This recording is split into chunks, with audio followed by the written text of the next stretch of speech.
পডকাস্টে কিন্তু একটা সুবিধা আছে। সুবিধাটা হচ্ছে আপনি যা মন চায় তা বলতে পারেন। আপনার মাইকের সামনে দিয়ে মশা উড়ে গেল, সেটা এডিট করে কাটার টেনশন থাকে না। আপনার বিমান উড়ে গেল, সেটা শব্দ কাটার টেনশন থাকে না।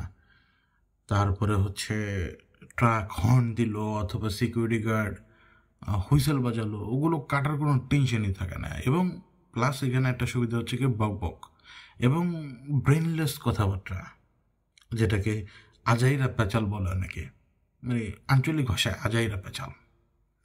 সুবিধা এটাই। এবং পডকাস্টের হিসাবটা হচ্ছে কি, যে আপনি যে কোনো একটা সাবজেক্ট নিয়ে আলাপ করবেন, ওই আলাপটার উপরে একজন আরেকজনের ওপিনিয়ন দিবে। আমি ইদানিং একটু সময় দিতে পারছি না। সত্যি কথা কি, আমি সবাইকে উত্তর দেওয়ার মতো অ্যাবিলিটি রাখি, কিন্তু সময় পাচ্ছি না। কিন্তু আমি সবাইকে উত্তরগুলো দিয়ে দিব, এমনকি পেছনের উত্তরও আমি দিয়ে দিব, যাদের কমেন্টের উত্তর আমি দিইনি। কারণ আমি আপনাদের কেয়ার করি, মায়ার কেয়ার করি, আমি ভৌতিকতার কেয়ার করি, প্রত্যেকটা শ্রোতার কেয়ার করি আমি। যিনি শুনেন, লেখেন না, যিনি শুনেন এবং লেখেন, দুজনেরই।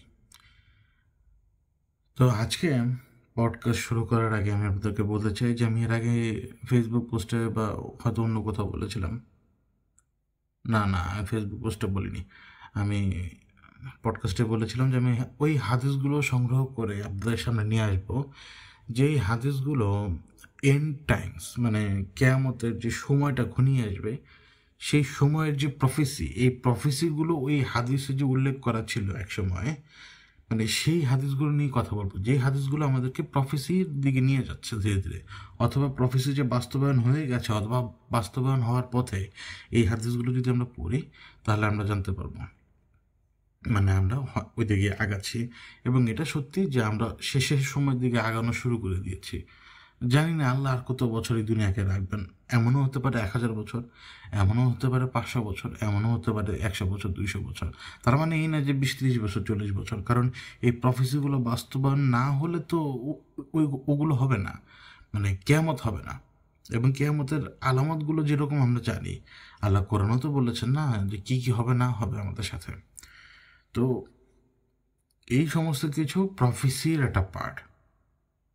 হয়তো আমরা এক একজন এক একভাবে দেখি, কিন্তু আগে হাদিসগুলো নিয়ে কথা বলবো ইনশাল্লাহ, তারপরে প্রফেসির পার্ট নিয়ে কথা বলবো। এবং এটা হয়তো ভাবতে পারেন যে মিডনাইট হরর পডকাস্ট, এখানে হরর ঘটনা বলা হয় না কেন? প্রফেসি একটা সুপার ন্যাচারাল জিনিস। প্রফেসিটাই একটা সুপার ন্যাচারাল ব্যাপার। আমাদের রাসূল সাল্লাল্লাহু আলাইহি ওয়াসাল্লাম আজকে থেকে এই 1450 বছর আগে তিনি যে প্রফেসিটা দিয়ে গেছেন, তিনি যা নিজের চোখে দেখেছেন, যা তাকে দেখানো হতো, যে নলেজ তাকে দেওয়া হতো, এইটা মাইন্ড ব্লোয়িং। এটা সুপার ন্যাচারালেরও উপরের জিনিস। কারণ তিনি 2টা বাহনে করে সরাসরি আসমানে চলে গেছেন। 1 আসমান 2 আসমান না, একেবারে উপরে। তো তিনি যা দেখেন, তিনি যা বলেন, এর মাহাত্ম্য অনেক। এটা আমাদেরকে বুঝে নিতে হবে।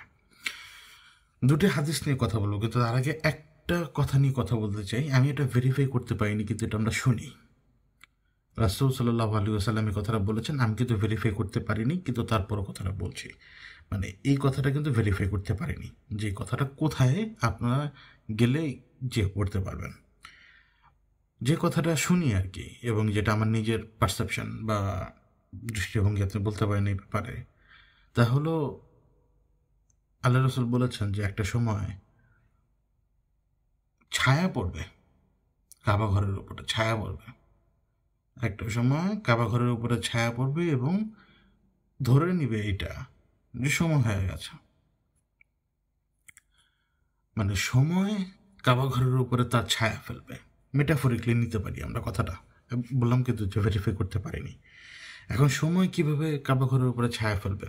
আমরা কিন্তু কাবা ঘরের উপর দিয়ে কিন্তু কোনো, কাবা ঘরের উপরে যে কোনো ছায়া পড়ার মতো জায়গা ছিল এক আমলে, তাও নেই, আর থাকার কথাও ছিল না, কিন্তু এখন আছে।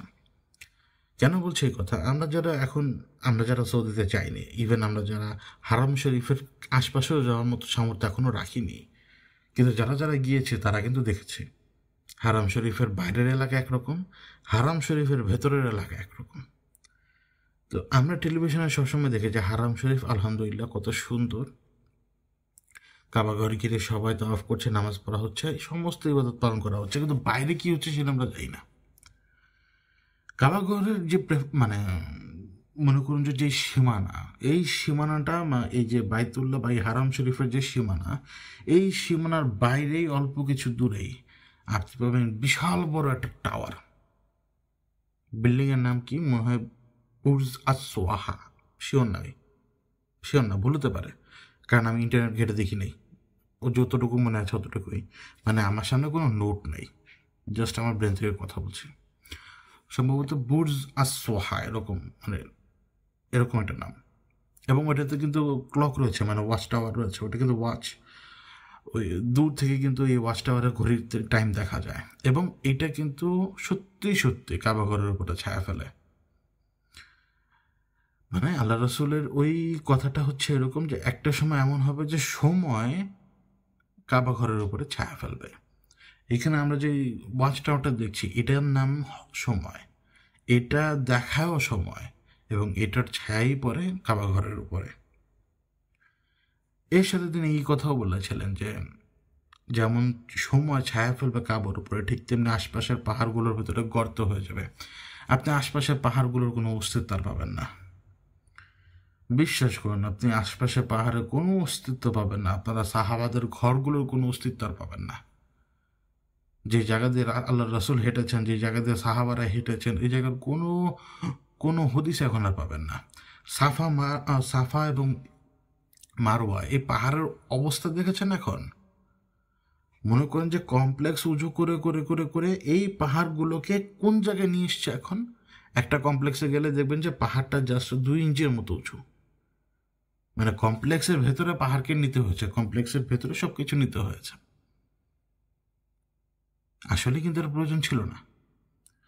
এই যে এত বড় হোটেল, কাবা শরীফের যে জায়গাটা, এর বাইরেই যে এত বড় হোটেলটা তৈরি করা লাগবে কেন, সেইটারও আমার মাথায় বোঝ আসে না আসলে। যেটা বুঝি আমি সেটা হচ্ছে এটা দায় আমাদেরই। যদি কোনো কিছুর ডিমান্ড না থাকে তাহলে সেই জিনিস তৈরি হবে কিভাবে? ডিমান্ড ছিল দেখে তো তৈরি হয়েছে। এখন মনে করুন যে আশপাশে আপনি KFC পাবেন, এটা পাবেন, ওইটা পাবেন। আমি তো ঘেটে দেখেছি ভালো মতো, একদম ভালো মতো ঘেটে দেখেছি স্ট্রিট ভিউতে। আমি তো অবাক। আমি ইবাদত করে বাইরে এসে কি কেনটাকি ফ্রাইড চিকেন খাবো? হ্যাঁ, মানে এই ডিমান্ড আপনি আমার কারণেই তো তৈরি, আপনার কারণে আমার কারণেই তো তৈরি। এইটার এমন হওয়ার কথা ছিলই না। আমার আল্লাহর রসুল যে পাহাড়গুলোর উপর দিয়ে হেঁটেছেন, আমাদের সাহাবারা যে পাহাড়গুলোর উপর দিয়ে চড়েছেন, আমরা ওই জায়গাগুলোতে চড়তে পারি না, আমরা ওই জায়গাগুলোকে দেখতে পাই না, সে আসল অনুভূতি নেই, সেই মাটির ছোঁয়াটা আমরা পাই না, যেই মাটির উপরে আমার রাসূল হেঁটে গেছেন। চারপাশে আমরা সেই মাটির ছোঁয়া পাই না। আমরা এখন কমপ্লেক্সের ভিতরে সব কিছু করি, বা ধারণ ক্ষমতার জন্য। কিসের ধারণ ক্ষমতা? আল্লাহর হুকুমে যখন বান্দা জড়ো হবে, এখানে ধারণ ক্ষমতার হিসাব আসবে কেন? প্রশ্নই আসে না ধারণ ক্ষমতার হিসাব। আল্লাহর হুকুম, তার বান্দারা আসবে এখানে ইবাদত করার জন্য, এইখানে ধারণ ক্ষমতা বৃদ্ধি করার কোনো দরকারই নেই। জমিন আছে এই জন্য, আল্লাহ জমিন দিয়েছেন ধারণ ক্ষমতার জন্য, জমিন দিয়েছেন। লম্বা লম্বা উঁচু উঁচু বিল্ডিং তৈরি করতে বলেন নাই আল্লাহ। আজ সামুদ্রিক কাজ করেছে, আল্লাহ ধ্বংস করে দিয়েছেন। ইরান মানে পারস্য আগে করেছে, আল্লাহ ধ্বংস করে দিয়েছেন। ব্যাবিলনীয় ছিল, এগুলো আল্লাহ ধ্বংস করে দিয়েছেন। আল্লাহ উঁচু উঁচু জিনিস পছন্দ করেন না। আল্লাহ উঁচু উঁচু জিনিস, মানুষের এই উঁচু উঁচু জিনিসগুলো তৈরি করে তিনি অপছন্দ করেন অনেক। আমরা বলি যে দুনিয়াতে মানুষের থাকার জায়গা নেই, কে বলছে থাকার জায়গা নেই? মানুষের থাকার বহু জায়গা আছে, কিন্তু মানুষ এই যে বর্ডার বানিয়ে বসে আছে একজন। ধরুন রাশিয়ার কাছে যেই পরিমাণ জায়গা আছে, ওই পরিমাণ জায়গা আপনি যতগুলো মানুষকে আশ্রয় দিতে পারবেন, ওই বাংলাদেশ বা এই যে ঘনবসতিপূর্ণ এলাকার লোকগুলো সেখানে শিফট হতে পারতো। আল্লাহ তো আর আমাদেরকে সেই ব্যারিয়ার দেন নেই, ব্যারিয়ার তো আমরা তৈরি করেছি। আমাদের ভিতরে যে ইভেল আছে, এই ইভেল এই ব্যারিয়ার তৈরি করে। তো ধারণ ক্ষমতা বৃদ্ধি করার জন্য আমার কমপ্লেক্সের তৈরি করার দরকার নেই। ওই যে টাইম হোটেলটা, ওইটা ওইখানে কেন? ওইখানে যদি স্বামী স্ত্রীরা থাকে, তারা কেন ওইখানে থাকবে? তারা ওইখানে একে অপরের কি জানি হাত ধরে কফি খেতে খেতে কাবা ঘর দেখবে? এটা তো শালীন জিনিস না। এটা তো শালীনতা হতেই পারে না। তো ওইখানে আমার তো ওই হোটেলটা পর্যন্ত ছিল না, এবং যেই হোটেল তার ছায়া কাবা ঘরের উপরে ফেলে। আপনাকে একটা কথা বলি, এটাকে নেগেটিভ সেন্সে নেওয়া লাগবে। ছায়া ফেলা মানেই খারাপ, ছায়া মানেই খারাপ। ছায়া জিনিসটা কোনো কিছুকে ঢেকে ফেলে, সেটা ভালো হোক মন্দ হোক যেটাই হোক, সেটা ঢেকে ফেলে, এটা নেগেটিভ সেন্স। ছায়া ফেলা কেন? আপনি কি আমার ছায়ার উপর, আমি আপনার উপরে যদি আমার ছায়াটা ফেলি, বিভিন্ন মেটাফরিক সেন্স আপনি নিতে পারেন, বিভিন্ন সেন্স আপনি নিতে পারেন। এটা ঘুরে ফিরে ইভেল, এটা ঘুরে ফিরে শয়তানি। ছায়া ফেলা এটা নেগেটিভ সেন্স। সময় এখন তার ছায়া ফেলতে শুরু করেছে কাবাঘরের উপরে। এটা অবিশ্বাস্য কথা না, এটা সত্যি কথা। তো পাহাড়ের ভেতরে যে গর্ত হবে, এখন কিন্তু টানেল রয়েছে সেখানে, এখন আননেসেসারি, এগুলো সত্যিকার অর্থে আননেসেসারি। কিসের উন্নয়ন করা লাগবে, কিসের কি? যদি আমরা এগুলো বাদ দিয়ে দিই আর কি, মানে এই যে এখনকার দুনিয়ার হিসেব যদি আমি বাদ দিয়ে দিই, আল্লাহ তো আমাদেরকে বলেন নাই যে তোমরা ঘোড়ার পেছনে ছুটতে থাকো। আল্লাহ তার আমাকে বলেন নাই যে তুই পডকাস্ট কর এখানে বসে বসে। আল্লাহ তার আপনাকে বলেন নাই তুই শুন বসে বসে। আমাদেরকে তো তিনি দায়িত্ব দিয়ে রেখেছেন একটা, যে তুমি জিম্মাদারি নিয়ে বাবা, তুমি ইবাদত করবা। এইটা হচ্ছে তোমার এক্সাম পিরিয়ড, এই যে এখন যেই সময় তুমি রয়েছ, ভালো কাজ করো এটার ফল পাবা, খারাপ কাজ করলে এটা ফল পাবা। ওইখানে টানেল তৈরি করা, এটা করা সেটা করা, সব কিছু করা, তারপরে পাহাড়গুলোকে একেবারে নিশ্চিহ্ন করে দিয়ে সেখানে বড় বড় হোটেল তৈরি করে দেওয়া। আমাদের সাহাবাদের ঘর কোথায় ছিল আল্লাহ জানে। যে সাহাবারা ইসলাম প্রতিষ্ঠায় রাসূল সাল্লাল্লাহু আলাইহি ওয়াসাল্লামের মানে কি বলবো সাথী ছিলেন, তাদের কোনো অস্তিত্বই সেখানে নাই, তাদের ঘর বাড়ির কোনো অস্তিত্ব নেই। ওই সেই কাবা ঘর কি ছিল, কি হয়ে গেছে, একটা কমপ্লেক্সের ভেতরে নিয়ে যাওয়া হয়েছে এখন কাবা ঘরকে। মদিনা শরীফকে আরো বড় করে, আরো বড় কমপ্লেক্সের আন্ডারে নিয়ে যাওয়া হচ্ছে। সাহাবাদের কবরগুলো শেষ, আমরা খুঁজে পাবো না। অনেক অনেক সাহাবাদের কবরের উপর দিয়ে মানুষ হাঁটে, অনেক অনেক সাহাবাদের কবরের উপর মানুষের হোটেল। ভাবতে পারেন, ভাবতে পারেন? এটা আননেসেসারি, কোনো ডিমান্ডই ছিল না। ডিমান্ড ক্রিয়েট করা আননেসেসারি। যে ডিমান্ডের মানে ব্যাখ্যা দিয়ে হোটেল বা এই সমস্ত কিছু তৈরি করে, এগুলো ডিমান্ড নিজেরাই তৈরি করে, নিজেরাই সব কিছু করে। বুঝি তো পলিটিক্স, আল্লাহ তো বোঝার জ্ঞান দিয়েছে না, আর বুঝি তো শয়তান কীভাবে কাজ করে। তো এটা ছিল আল্লাহ রসুলের একটা কথা, আমি কিন্তু ভেরিফাই করতে পারিনি। দেখে আমি আপনাদেরকে বলতেও পারছি না। কিন্তু এখন যে দুইটা হাদিস নিয়ে কথা বলবো, তার মধ্যে প্রথম হাদিসটা নিয়ে কথা বলি। সুনান ইবনে মাজাহের হাদিস নাম্বার 63। আমি পুরোটা পড়ি, বাংলা পড়ি ইচ্ছে করে, যাতে আপনাদের বুঝতে সুবিধা হয়। আর আমি যদি আরবি পড়তে যাই, আমাকে একটু সময় নিয়ে পড়তে হবে, এবং আমার ওই জিভ কিন্তু ভার হয়ে আছে, তখন মনে হবে যে আমি ভুলভাল পড়ি। আমি আপনাদেরকে বাংলাটা বলি, এবং এই হাদিসটা উমর রাদিয়াল্লাহু বর্ণনা করেছেন। খুব ধীরে সুস্থে শুনবেন আল্লাহ রসুল কি বলেছেন, খুব ধীরে সুস্থে শুনবেন। আল্লাহ রসুল বলেন, মানে উমর রাদিয়াল্লাহু বলেছেন আর কি, তিনি আল্লাহ রসুল সাল্লাল্লাহু আলাইহি ওয়াসাল্লামের কাছে উপবিষ্ট থাকা অবস্থায় ধবধবে সাদা পোশাক পরিহিত ও মাথায় গাঢ় কালো চুল বিশিষ্ট এক ব্যক্তি এসে হাজির হন। তার চেহারায় সফরের কোনো ছাপ ছিল না, এবং আমাদের কেউই তাকে চেনে না।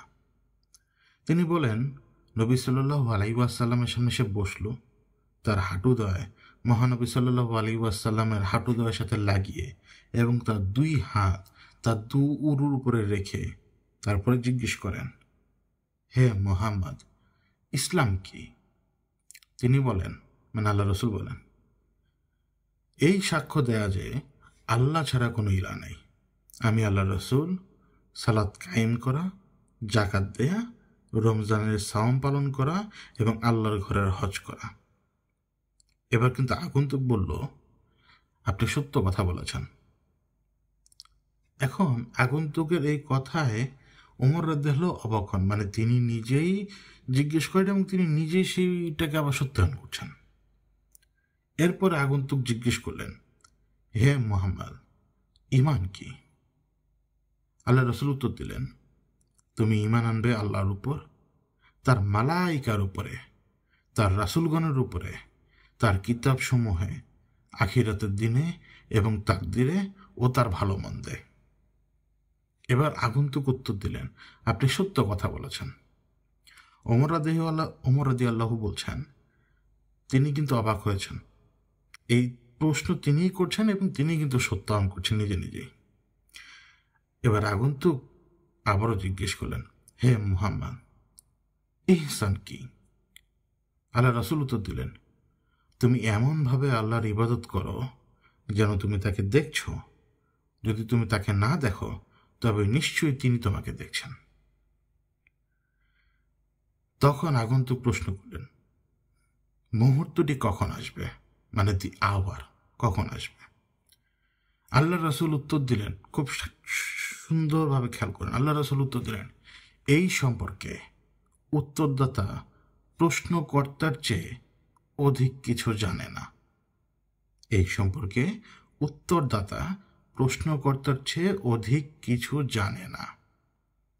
তিনি বলেন, তাহলে এর আলামত কি? মানে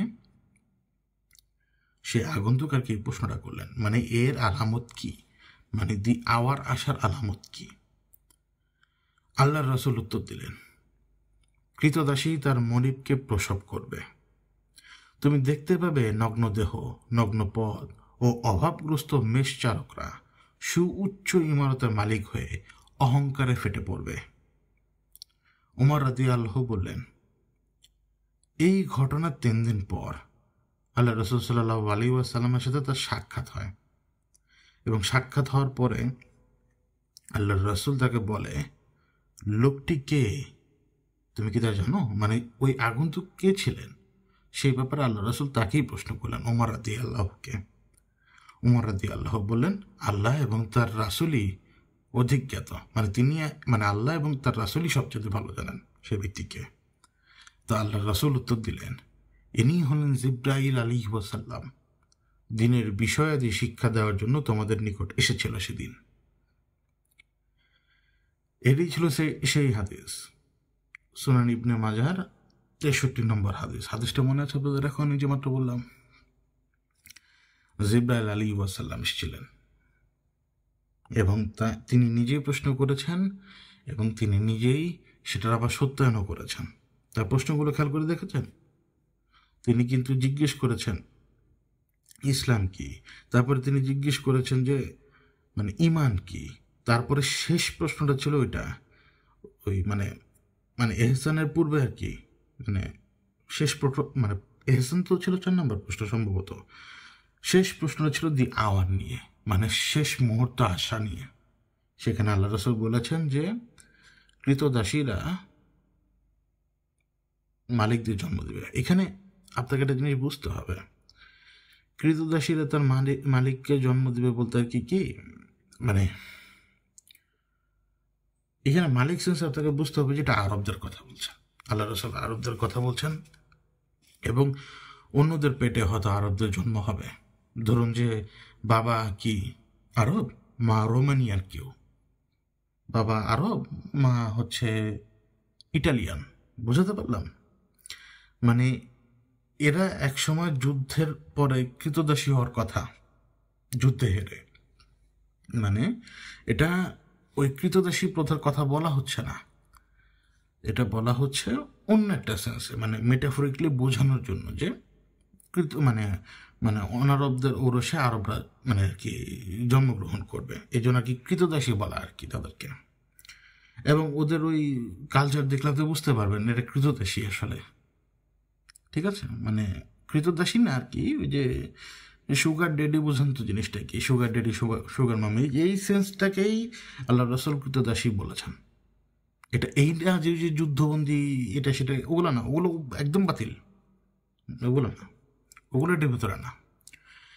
এরপরে তিনি বলেছেন যে সেই বেদুইনরা খালি পায়ে চড়ে, কাপড় চোপড়ে ঠিক ঠিকানা নাই, অশিক্ষিত, এই বেদুইনরা সুউচ্চ ইমারত বানাবে আর অহংকারে ফেটে পড়বে।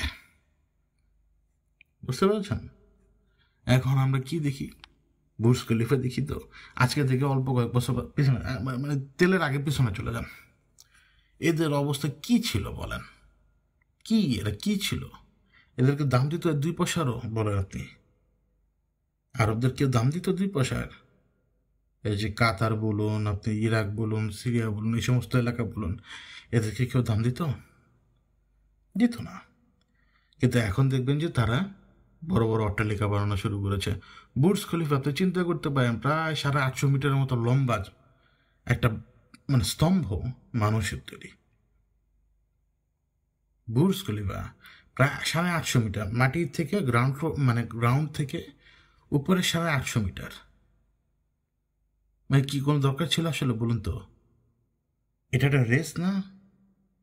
এমনকি আপনি মানে কাবা শরীফের আশপাশে আপনি এরকম সুউচ্চ প্রচুর হোটেল পাবেন, ওই ক্লক টাওয়ার বাদে আর প্রচুর সুউচ্চ হোটেল পাবেন। মানে আননেসেসারি, মানে প্রতিযোগিতা, মানে দাঁড়া করাও।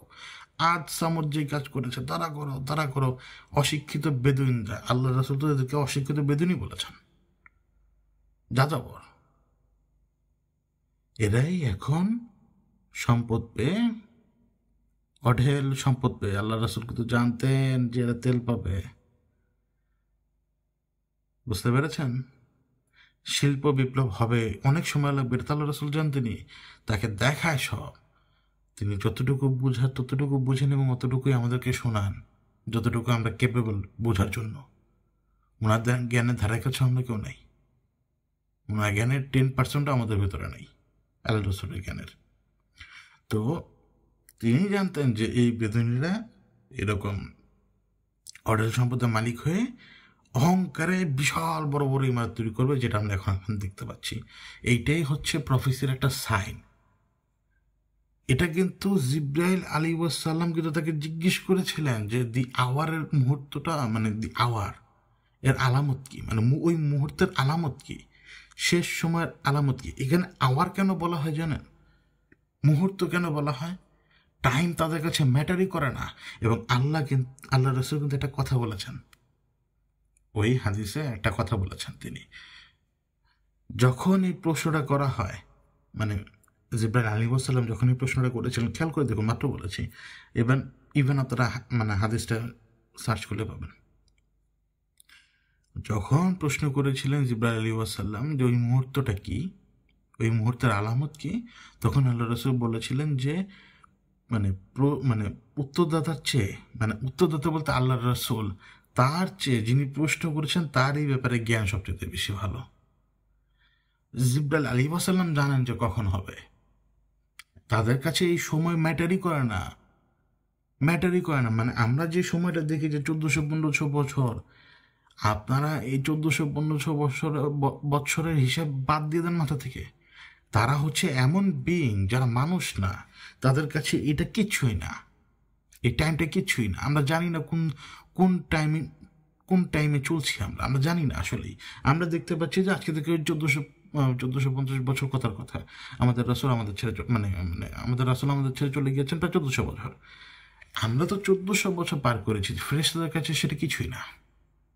সেটা তাদের কাছে ওই মুহূর্তই সম্ভবত, কারণ আল্লাহ রাসূল এই কথা বলেছিলেন ওই মুহূর্তের আলামত কি। যখন ফেরেশতা জিজ্ঞেস করলেন ওই মুহূর্তের আলামত কি, তখন আল্লাহ রাসূল এই কথা বলেছেন যে প্রশ্নকর্তার চেয়ে, মানে উত্তরদাতার চেয়ে প্রশ্নকর্তা ভালো জানে। তারা এই মুহূর্তের ব্যাপারে জানে যে কখন হবে, কখন সেটা সংঘটিত হবে। তাদের কাছে এই দুনিয়ায় 1400 বছর ওয়েট করা কিছুই না। মানে তাদের কাছে 1400 বছর হয়তো 1 সেকেন্ড। তাদেরকে সায়েন্স দিয়ে মাপা যাবে না, কোনো কিছু দিয়ে মাপা যাবে না। তারা মালাইকা, তারা হিসেবের বাইরের লোক। যাই দেখেন যে পুরো গ্যালাক্সি হয়তো কোনো এক ফেরেশতার হাতে, এই পুরো, আমরা তো প্রচুর গ্যালাক্সি দেখি, কোনো না কোনো ফেরেশতার হাতে হয়তো একটা গ্যালাক্সি। আল্লাহর হুকুম ছাড়া বৃষ্টি হয় না। হ্যাঁ, আমাদের কাছে অনেক মডেল আছে, আমরা অনেক মডেল দেখি, আমরা আকাশে মেঘের অবস্থাটা দেখি এবং অবস্থাটা দেখে আমরা ধারণা করি যে এখানে বৃষ্টিপাত হবে। এটা তো কঠিন না, ধারণা তো সবাই সে শুরু থেকেই করে। বৃষ্টিপাত আল্লাহর হুকুমেই হয়, আমরা ধারণা করতে পারি যখন বৃষ্টি আসতে পারে। আমরা যখন একটা একটা অ্যাটমসফিয়ার তৈরি হয়, ওটা আল্লাহর হুকুমেই হয়। এখন যখন তৈরি হয় আমাদের কাছে সেই ডেটা থাকে, এই জন্য আমরা বুঝতে পারি যে অ্যাটমসফিয়ারটা তৈরি হচ্ছে, এটা ডেটা তৈরি হচ্ছে, এটা ডেটা অ্যানালাইসিস করে ধারণা করে যে বৃষ্টিটা হবে। কিন্তু কখনো বলতে পেরেছে যে 2টা বাজেই শুরু হবে? পারে নাই, ওর বাবাও পারবে না কোনোদিন। বৃষ্টি হবে তো হবে, আল্লাহই করান বৃষ্টি, বৃষ্টির হুকুম আল্লাহই দেন দুনিয়াতে। তো বৃষ্টিটা ওইভাবেই হয়, সমস্ত কিছু ওনার হিসাবেই হয়। তো আমরা শুধু ধারণা করতে পারি, পিন পয়েন্ট কখনো করতে পারবো না, কখনোই না। আমি জবান দিয়ে রাখলাম কখনোই না। তো ঠিক তেমনি ফেরেশতারা সমস্ত জায়গায় বিদ্যমান। এই পৃথিবী কোনো না কোনো ফেরেশতার হাতে আছে, এই পৃথিবী কোনো না কোনো ফেরেশতার হাতে আছে।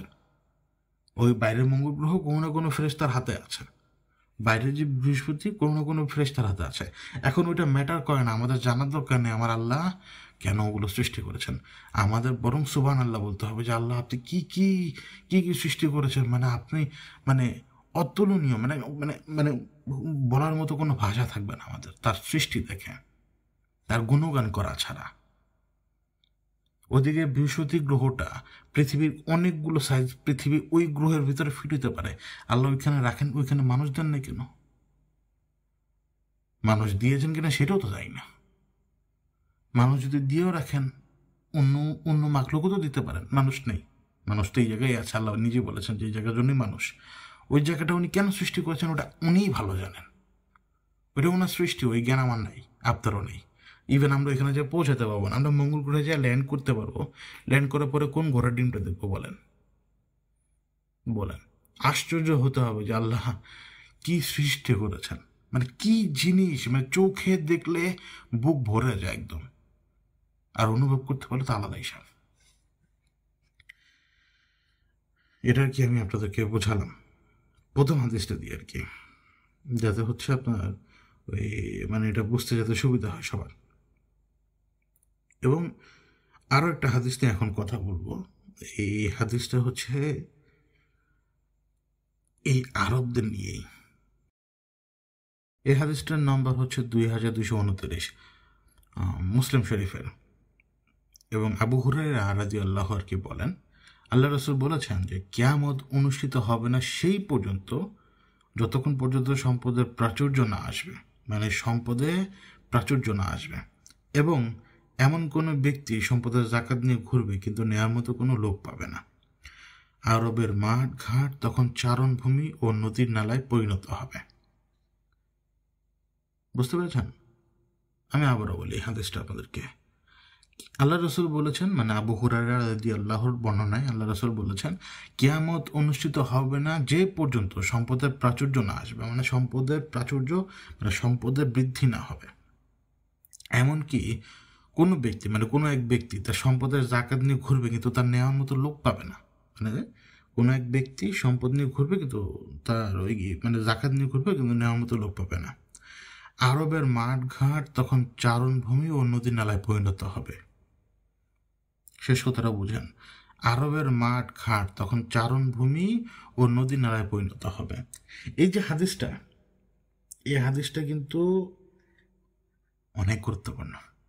আমরা যে আরবকে দেখি, আরবের যদি আপনারা স্যাটেলাইট পিকচার নেন না, তাহলে দেখতে পাবেন কি মানে প্রচুর আলামত রয়েছে নদী নালা খাল বিলের, এমনকি চারণভূমির। এখন তো পুরো মরুভূমি, মানে আবহাওয়ার পরিবর্তন ঘটেছে এখানে। পূর্বে কিন্তু মানে আমাদের এরকম যেরকম অঞ্চল, আমাদের যে অঞ্চল না, নদী নালা খাল বিল চারণভূমি আর পাহাড়, এই সমস্ত কিছু মিলিয়ে যেরকম অঞ্চল না, আরব তখন আরব একসময় এরকম ছিল, আরব অঞ্চলটাই এরকম ছিল। কিন্তু ধীরে ধীরে ধীরে ধীরে ধীরে ধীরে তা মরুভূমিতে পরিণত হয়েছে, এবং আমরা কিন্তু এই অঞ্চলে পরিণত হয়েছি। যে এখন যে অঞ্চলটা আমরা, আমাদের বাংলাদেশ তো মনে করুন যে হিমালয়ের কারণে এখানে এটা গড়ে উঠেছে। হিমালয় থেকে যে পানিটা আসে, পানিটা আমাদের মধ্য দিয়ে বঙ্গোপসাগরে যে পরে ময়লা পানি মাটি সহ, তো এই হিমালয় থেকে আসা পানিটা, যদি আমার ভুল না হয় আর কি, তো এই হিমালয় থেকে আসা পানি আমাদের দেশে, পানির সাথে আসা মাটি দিয়েই তো আমাদের দেশটা আর কি মানে মানে এই ভূমিটা, এবং এই ভূমিটা এই জন্যই উর্বর, এবং এই পানি এখান থেকে কিন্তু সমুদ্রে যেয়ে পড়ে। এই জায়গাগুলো এক সময় হয়তো এরকম ছিল না, আল্লাহই ভালো জানেন। হয়তো আমরা সায়েন্টিফিক্যালি তো যেগুলো হয়তো জানতে পারি, এখন গুগল করার কোনো ইচ্ছেই নাই আমার। তো হয়তো আমরা জানতে পারবো যে কত সময় ধরে এইখান থেকে নদী বয়ে যাচ্ছে, এভাবে কত সময় ধরে এইখানে পলিমাটি জমে জমে এই বদ্বীপটা তৈরি হয়েছে। ওই এক সময় কিন্তু ওই আরব পেনিনসুলাটা ওইটা কিন্তু পুরোই চারণভূমি ছিল, নদী নালা ছিল, প্রমাণ আছে, স্যাটেলাইট ইমেজ। এখন একদম ফাঁকা, সব মরুভূমি, কিন্তু সেটা আবার পরিবর্তনের দিকে যাচ্ছে। এখন কিন্তু সেই চারণভূমি ধীরে ধীরে ধীরে ধীরে বের হয়ে আসবে। কীভাবে? কারণ এখন আরবে বৃষ্টি হতে শুরু করেছে, আগে কিন্তু বৃষ্টি হয় নাই। আপনার এই বাংলাদেশে যদি 10 বছর বৃষ্টি না হয় শেষ। আপনি জানেন 10 বছর যদি বৃষ্টি না হয়, 10 বছর, এই বাংলাদেশে 10 বছর বৃষ্টি দেন না, এই 10 বছরে বাংলাদেশের অর্ধেক এলাকার অবস্থা খুব খারাপ হয়ে যাবে। এবং 50 বছর 60 বছর দিন সব শেষ। কিসের বদ্বীপ, কিসের ধান ক্ষেত, কিসের ঘোড়ার ডিম, কিসের মাছ, কিসের পানি? কুয়া খোরা লাগবে পানির জন্য তখন। আসলে কুয়া খোরা লাগবে পানির জন্য। নদীর দেশ বাংলাদেশ না, তখন কুয়ার দেশ বাংলাদেশ হয়ে যাবে, তখন ধানও উঠাতে পারবে না। তো মনে করুন যদি বৃষ্টি বন্ধ হয়ে যায়, এখন আরবে বৃষ্টি শুরু হয়েছে, কারণ বৃষ্টি না হলে উর্বরতা আসবে না, পানি না থাকলে গাছ জন্মাবে না, উদ্ভিদ জন্মাবে না, কোনো কিছু জন্মাবে না সাইন্টিফিক্যালি। এবং আল্লাহ সেখানে বৃষ্টি দেওয়া শুরু করেছেন আবার, এবং সেখানে বন্যা হতে শুরু করেছে এখন আবার। ধরতে পেরেছেন ব্যাপারটা? দুইটা হাদিস, শেষে হাদিসটা দেখুন এবং আপনি নিজে যাচাই করুন যে আরবের অবস্থা আগে কেমন ছিল, এখন কেমন, এবং এই হাদিসের কথা অনুযায়ী আরবের ওই অবস্থা ফেরত আসবে, আরবের ওই অবস্থা ফেরত আসবে। তার সেই জৌলুস, সেই কি বলে এটাকে, ওই নামটা মাত্র ইংরেজি তার নাম ভুলে গেলাম, ও দিয়ে একটা নাম। তো মনে করুন যে আপনার ওই জৌলুস ফেরত আসবে, বদ্বীপ মানে বদ্বীপ তার হবে না, কিন্তু নদী নালা খাল বিল এগুলো আবার জীবিত হয়ে উঠবে, সব কিছু জীবিত হয়ে উঠবে, আর আপনার আমি শুকাবো তখন। এটা হবেই, এটা হবেই, এটা হবে। আপনি যে আমরা যে বাংলাদেশ দেখি না, এই বাংলাদেশ আমি আল্লাহর কাছে শুক্রিয়া জানাই যে আল্লাহ আমার অতদিন হায়াত রাখবেন না। ওই দিন আমি দেখবো না যে আমাদের বরবাদি, বৃষ্টি বন্ধ হয়ে যাবে, বৃষ্টি বন্ধ হয়ে যাবে বা কোনো কিছু একটা হবে, আমাদের এই অঞ্চল ধীরে ধীরে ধীরে ধীরে মরুভূমিতে পরিণত হবে। মনে রাখতে হবে যে কিয়ামত যখন সংগঠিত হবে, তখন প্রত্যেকটা মানুষ পৃথিবীর মধ্যাঞ্চলে এসে উপস্থিত হবে, প্রত্যেকটা অঞ্চলের মানুষ, সব কিছু কেন্দ্রবিন্দু হবে জেরুজালেম। ঠিক আছে, কিয়ামতের সময় সব কিছুর কেন্দ্রবিন্দু হবে জেরুজালেম। আমাদের মূল তখন আমাদের সব কিছু এখন কিন্তু এই মুহূর্তে জেরুজালেমের দিকেই। ইমাম মাহাদি এবং ঈসা আলাইহিস সালামের আগমন হবে ওইখানে, মুসলমানদের জয় হবে, সব কিছুই হবে। আজকে কিন্তু 2টা হাদিস নিয়ে কথা বললাম, অথেন্টিক হাদিস, নাম্বার কিন্তু বলে দিয়েছি, যাচাই করে দেখবেন। এবং ভুল হতে পারে, বলতে গেলে হয়তো ভুল হতে পারে, জন্য মাফ করবেন, কারণ যে বললাম কোয়ালিফাইড লোক না, কিন্তু জাস্ট আমরা আলোচনা করার জন্য কিন্তু এই হাদিস 2টা নিলাম, আপনাদেরকে বলার জন্য যে আল্লাহ রাসূল আমাদেরকে কিন্তু প্রফেসিগুলো দিয়ে গেছেন। ওই প্রফেসির হাদিসগুলোই ধীরে ধীরে ধীরে ধীরে আমি এভাবে 1-2 করে কালেক্ট করে আপনাদের সামনে নিয়ে আসবো, ভেরিফাইড হাদিসগুলোকে নিয়েই আসবে ইনশাল্লাহ। এবং আজকে কিন্তু যে 2টা হাদিস আমি আপনাদের সাথে শেয়ার করলাম। তো এখন অ্যানাবেল ডল নিয়ে একটু কথা বলি। এডা লরেন ওয়ারেন, ওনাদের নিয়ে আমার আলাদা কোনো দৃষ্টিভঙ্গি নেই, কিন্তু যদি আপনি বলুন যে অ্যানাবেল ডল নিয়ে আমার পয়েন্ট অফ ভিউ কী বা আমার পারসেপশন কী, তাহলে আমি আপনাদেরকে 2টা পারসেপশন দিই, যে যেটা গ্রহণ করে নিন। ব্যক্তিগতভাবে আমি আমার কোন দৃষ্টিভঙ্গি সেটা আমি বলে দেব আপনাদেরকে। তো প্রথমে আসি ডিমনিক। দেখুন, আমাদেরকে বেশ কয়েকটা জিনিস ঘরে রাখতে নিষেধ করা হয়েছে, যেমন মূর্তি, যেটা আইডল আর কি, বা প্রতিমা, ছবি, পুতুল বা কোনো প্রাণীর স্কাল্পচার, মনে করুন যেটা মহিষের স্কাল্পচার, পেইন্টিং ঠিক আছে কিনা আমি জানি না, কিন্তু মনে করুন যে এটা আমাদের রাখার নিষেধ। কেন নিষেধ? কারণ তো রয়েছে। দেখুন, ইভিল এন্টিটি এগুলো দেখলে যেমন মিমিক করে, ঠিক তেমনি আমাদের মধ্যে শয়তানও কিন্তু মিমিক করা শুরু করে। উদাহরণ দিই, ধরুন আপনি এক্সপার্ট, আপনি একটা ছবি আঁকতে পারেন। কোনো কোনো সময় এমন হয় না যে আপনি একটা ছবি আঁকার পরে ঘন্টার পর ঘন্টা বা 10 মিনিট, 20 মিনিট, 30 মিনিট একেবারে জ্ঞানহীনভাবে তাকিয়েছিলেন? কেন এমন হয়?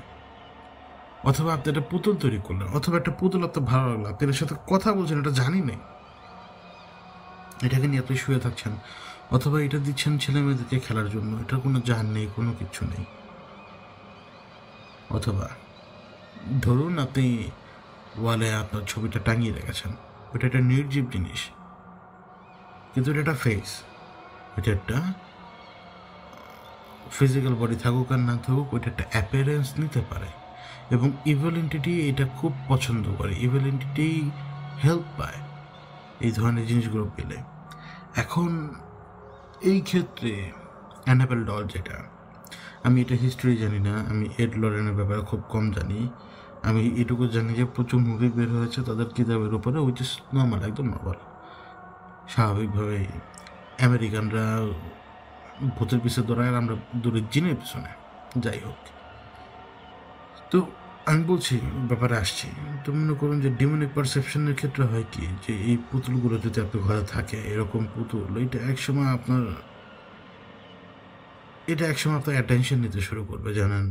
আপনি রেখে আপনার ঘরে যদি থাকে, তাহলে আপনি আমাকে বলুন তো যে এটার প্রতি আপনার অ্যাটেনশন যায় না? যাওয়ার তো কথা না, এটা তো নির্জীব জিনিস, এটার প্রতি আপনার অ্যাটেনশন কেন যাবে? মনে হবে যে এটা আপনার দিকে তাকায়। সাইকোলজিক্যালি মনে হতে পারে,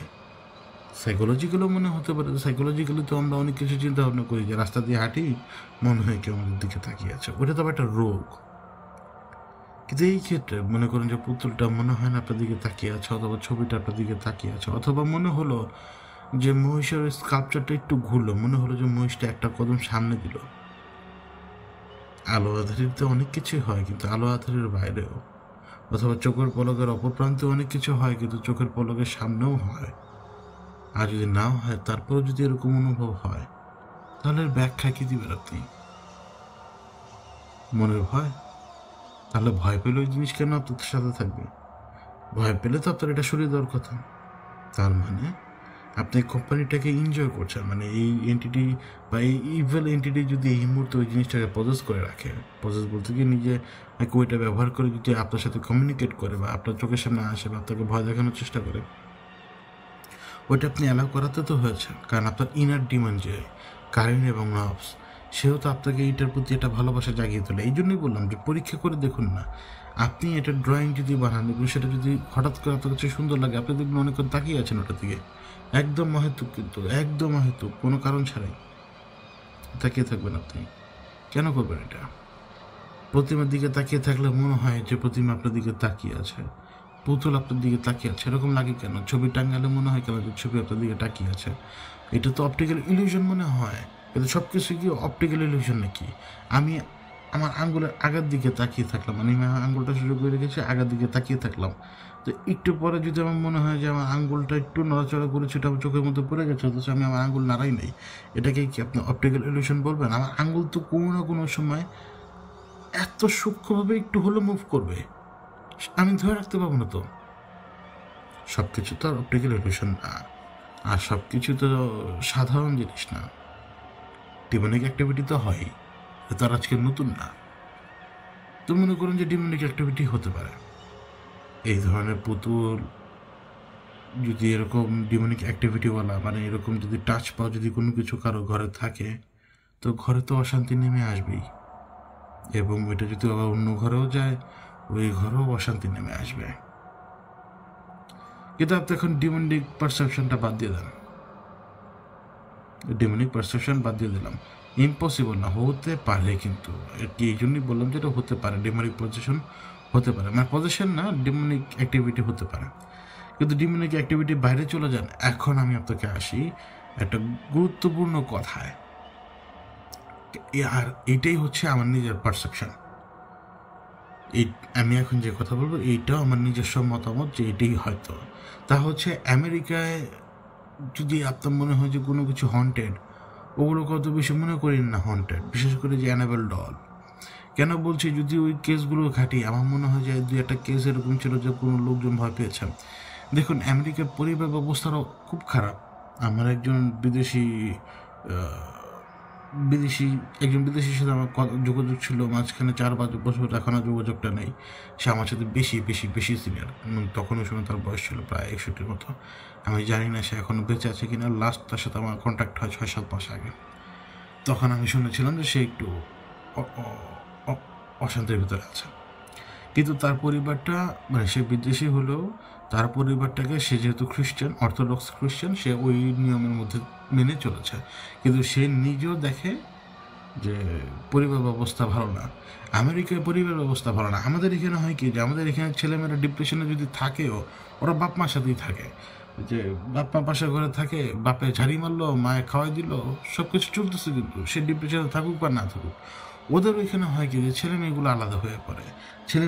ছেলে মেয়েগুলোকে দেখবেন যে বাবা দেখেন না, মা দেখেন না, বা মা বাবা বলে যে এবার তোমরা তোমাদেরটা গুছিয়ে না। মানে ওদের পরিবার ব্যবস্থা ভালো না। তো ছেলেমেয়েরা তো ইমোশনালি যেই মানে ছায়াটা কামনা করে, সেটা তো তারা পায় না। তো তারা ফ্রাস্ট্রেটেড থাকে, এবং তাদের ব্রেন অটোমেটিক্যালি তাদেরকে ওই পজিশনের দিকে নিয়ে যায়, একাকিত্বের দিকে নিয়ে যায়। এখন আপনার মা বাবার সাথে থাকতে ভালো লাগবে, নাকি আপনার 2-3 জনের সাথে মিশে থাকতে ভালো লাগবে? আপনি আমাকে প্রশ্নটা করুন। অবভিয়াসলি মা বাবার সাথে ভালো লাগবে, মিশে কারোর সাথে থাকতে ভালো লাগবে আপনার? লাগবে না। ওইখানে আপনার কমফোর্ট জোন নাই, কোনো কিছু নাই। এরকম সিচুয়েশনে তার উপরে আপনি মানসিকভাবে অবসাদগ্রস্ত আমি নিজেও। 100টা চেহারা আমার নিজেরও আমি দেখি, আর 100টা হাত আমাকে স্পর্শ করে, ওটা আমার নিজের হাত, ওটাও আমি জানি। কিন্তু এইরকম যখন তার সাথেও হয়, এরকম মানসিক অবসাদ যখন তাকে হামলা করে বসে, তখন তার কাছে এটা খুব সহজে মনে হবে যে পুতুলের ডিমোনিক। পুতুলটা যদি তার সামনে থাকে, মনে হবে যে পুতুলের হাত নড়েছে, পুতুল তার সাথে কথা বলতে শুরু করেছে, অথবা চোখ টিপ মারছে, অথবা নড়াচড়া করছে। ওদের পরিবার অবস্থা খারাপ দেখে ওদের অবস্থা অত্যন্ত খারাপ। ওরা নাজুক, ওরা খুব কঠিন অবস্থার মধ্যে রয়েছে, এবং কঠিন অবস্থা পার করে বিধায় তাদের সাইকোলজিক্যাল অবস্থা খুব খারাপ হয়ে যায়, এবং তারা পাতার শব্দে ভয় পায় তখন। কেন? ওই যে তাকে ইমোশনাল সাপোর্ট দেওয়ার জন্য মা বাবা নাই, যেটা আল্লাহ আমাদেরকে দিয়েছেন। আমাদের এই বদ্বীপে অথবা এই অঞ্চলে পরিবার ব্যবস্থা নষ্ট করার জন্য প্রচুর চেষ্টা চলছে এখন। কিন্তু আমাদের এই পরিবার ব্যবস্থায় আমাদেরকে টিকিয়ে রেখেছে। ওই যে বললাম না, ছেলে মেয়ে ভং দেখাবে, বাপে দিবে মায়ের দিবে মুখে খাবার তুলে। ওইখানে তো বাপেও মারে না, মাও মারে না, কোনো কিছু করতে পারে না, শাসনও করতে পারে না, এগুলো লাইনও থাকতে পারে না, নিজেরাই ডিপ্রেশনের মধ্যে পড়ে, এবং এন্ডে যে এরা সাইকোলজিক্যালি ডিস্টার্ব হয়ে পড়ে। তো ওই সাইকেলের টায়ারও দেখবেন এদের কাছে মনে হয় যে নড়াচড়া করছে, অথবা ওই যদি অ্যানাবেল ডলটা দেখেন মনে হবে যে নড়াচড়া করছে। তো আমার মনে হয় যে এড ওয়ারেন এবং লরেন ওয়ারেন, তাদের যত ধরনের আমি কেস দেখলাম, মানে শুনেছি 4-5টা, আমার মনে হয় সবগুলো সাইকোলজিক্যাল। আমি এটা বলছি না যে আমি মানে কোনো ডিমনিক অ্যাক্টিভিটি দেখি না। ডিমনিক অ্যাক্টিভিটি সেটার সাথে জড়িয়ে দেওয়া যায়। বললাম না, 2টা পারসেপশন দাঁড় করানো যায়। একটা হচ্ছে সাইকোলজিক্যাল, একটা হচ্ছে ডিমনিক অ্যাক্টিভিটি। ডিমনিক অ্যাক্টিভিটির কিন্তু আবার সাইকোলজিক্যালি দেখা যায় যে একই রকম ঘটনা, কিন্তু না, আপনি ডিমনিক অ্যাক্টিভিটি ধরতে পারবেন, জাস্ট একটা ক্লু বেরিয়ে যায়। কথা বলতে থাকলে একটা ক্লু বেরিয়ে যায়। কিন্তু এরকম একাকি থাকলে ওদের যে অবস্থা, ওই যে 13-14 বছর বয়সে ইনকাম করো, নিজের খাও, নিজে সব কিছু করো, নিজের পড়ো, সব কিছু করো, ওরা এটা সামনে তুলতে পারে না। ওরা ডিপ্রেসড হয়ে পড়ে, একাকিত্বে ভুগতে শুরু করে ওরা, যার ফলশ্রুতিতে সাইকোলজিক্যাল ব্রেকডাউন ঘটে, অথবা সাইকোলজিক্যাল সমস্যার মধ্যে পড়ে যায় তারা। আমি একা থাকতে পারি না, জানেন। আমি এই সেন্সে বলছি যে একা থাকতে পারি না, যে আমি জানি অবভিয়াসলি আমার ওয়াইফ এখন ওই রুমে ঘুমাচ্ছে, আর আমি এই রুমের আপনাদের সাথে কথা বলছি। আমার পাশে একটা রুম রয়েছে, একটা বড় বারান্দা রয়েছে, কিচেন রয়েছে, তারপরে হচ্ছে স্বাভাবিকভাবে টয়লেট রয়েছে, বাইরে উঠান রয়েছে, ওই পাশে রাস্তা রয়েছে, আশপাশে মানুষ আছে। কিন্তু যখন আমার ওয়াইফ এখানে থাকবে না, পুরো ঘরে আমি একা, এই সময় আমার সমস্যা দেখা দেবে। কারণ আমি জানি যে ওই পাশে আমার ওয়াইফ আছে, এটা হচ্ছে আমার একটা সাইকোলজিক্যাল সিকিউরিটি, সিকিউরিটি গার্ড, আমার সাইকোলজিক্যাল ইস্যু। কিন্তু যে মুমেন্টে আমি একা হয়ে পড়ি, আমাকে যে সাইকোলজিক্যাল ইস্যুগুলো দাঁড়ায়, তখন ওইটা ডিমনিকও আবার সাইকোলজিক্যালও, দুইটাই। এখন ওদের ক্ষেত্রে আমি কেন বলি, যখনই দেখবেন যে আপনি ওদের এটা কেন সাইকোলজিক্যাল বলি, দেখবেন যে ওই ইভেন্টের পরে ওই বাড়ি থেকে সরে গেছে বা কোনো কিছু হয়েছে, ওরা ওইখান থেকে সরে গেছে বা ওই পুতুল সরানো হয়েছে, ওদের সমস্যা চলে গেছে। কারণ ওই যে বললাম না, সাইকোলজিক্যাল ইস্যু অনেক সময় হয় কি যে আমাদের ব্রেনে কিছু কিছু জিনিস ইরিটেশন তৈরি করে। মনে করুন যে আপনি একটা জিনিস দেখতে পারেন না, ওইটা হয় আপনার ভিতরে ভয় ঢুকাচ্ছে অথবা বিরক্তি ঢুকাচ্ছে। এটা যখনই চলে যাবে আপনি মনস্তাত্ত্বিকভাবে শান্তি পাবেন, তখন পাবেন তো শান্তি। তো এই মনস্তাত্ত্বিকভাবে যখন শান্তি পাবেন, তখন ওইটার প্রতি তার আপনার ওই ভয় বা রাগ ক্ষোভ বিরক্তি থাকবে না, কারণ ওটা এখন চোখের সামনেই নেই। এই জন্যই তো আপনি সুস্থ। কিন্তু ওইটা থাকলে আপনি ঠিকই বিরক্ত হয়ে থাকতেন, হয়তো ভয়ে আক্রান্ত হতেন, বিভিন্ন রকম সিমটম আপনার দেখা দিত, কারণ ওই জিনিসটা আপনাকে ইরিটেট করছে। এখন ওই জিনিসটা সরিয়ে দেওয়ার পরও যদি অ্যাক্টিভিটি চালু থাকতো, ভয় লাগতো, জিনিসপত্র পড়ে যায়, এটা পড়ে যায়, তখন তো এটা ডিমনিক হতো। কিন্তু জিনিস সরিয়ে দেওয়ার পরে যখন আর সমস্যা হয় না, তখন তো সেটা ডিমনিক না। আবার সেটা ডিমনিক হতেও পারে। ওই যে বললাম, যদি আসলেই পুতুলের সাথে কেউ লেগে থাকে, সে পুতুলের বাইরে যদি যেতে না পারে, তাহলে পুতুল যেখানে যাবে সে সেখানেই অশান্তি করবে। বোঝাতে পারলাম আমি আপনাদেরকে? মানে দুইটা পারসেপশন, একটা হচ্ছে আপনার ডিমনিক আর একটা হচ্ছে আপনার সাইকোলজিক্যাল। তো আমি দেখি যে, মনে করুন যে একটা মার্ডার কেস ছিল, আমি জানি না ঘটনা কি, মার্ডারের হাত থেকে বাঁচার জন্য মানুষ মিথ্যা কথা বলে, আজকে নতুন না এটা। তারপরে হচ্ছে আপনার এই যে অ্যানাবেল ডল, একটা পুতুল নিয়ে এত ঘটনা, এত নাটক, এত কিছু, নিজে তো পুতুল কোলে নিয়ে ঘুরে বেড়া, তার কিচ্ছু হয় না। ও মা, তাকে আবার কি তাহলে তার এমন হাই পাওয়ারের রয়েছে, এই শরীর বন্ধ করে গুণ রয়েছে যাতে তার কোনো ঝামেলা হয় না? কই, আমি তো কুকুরের মতো মার খাই। আমার এই যে দাঁত, এই যে দাঁতেরা নেই আমার, টেনে তুলছে, জানেন আপনি? একটা শক্ত বক্ত সঠিক দাঁত। ভাবতে পারেন আমি কি ব্যথা পাই, আমার কি ব্যথার ভেতর দিয়ে আমি গিয়েছি, কি অবস্থার ভেতর দিয়ে গিয়েছে। তো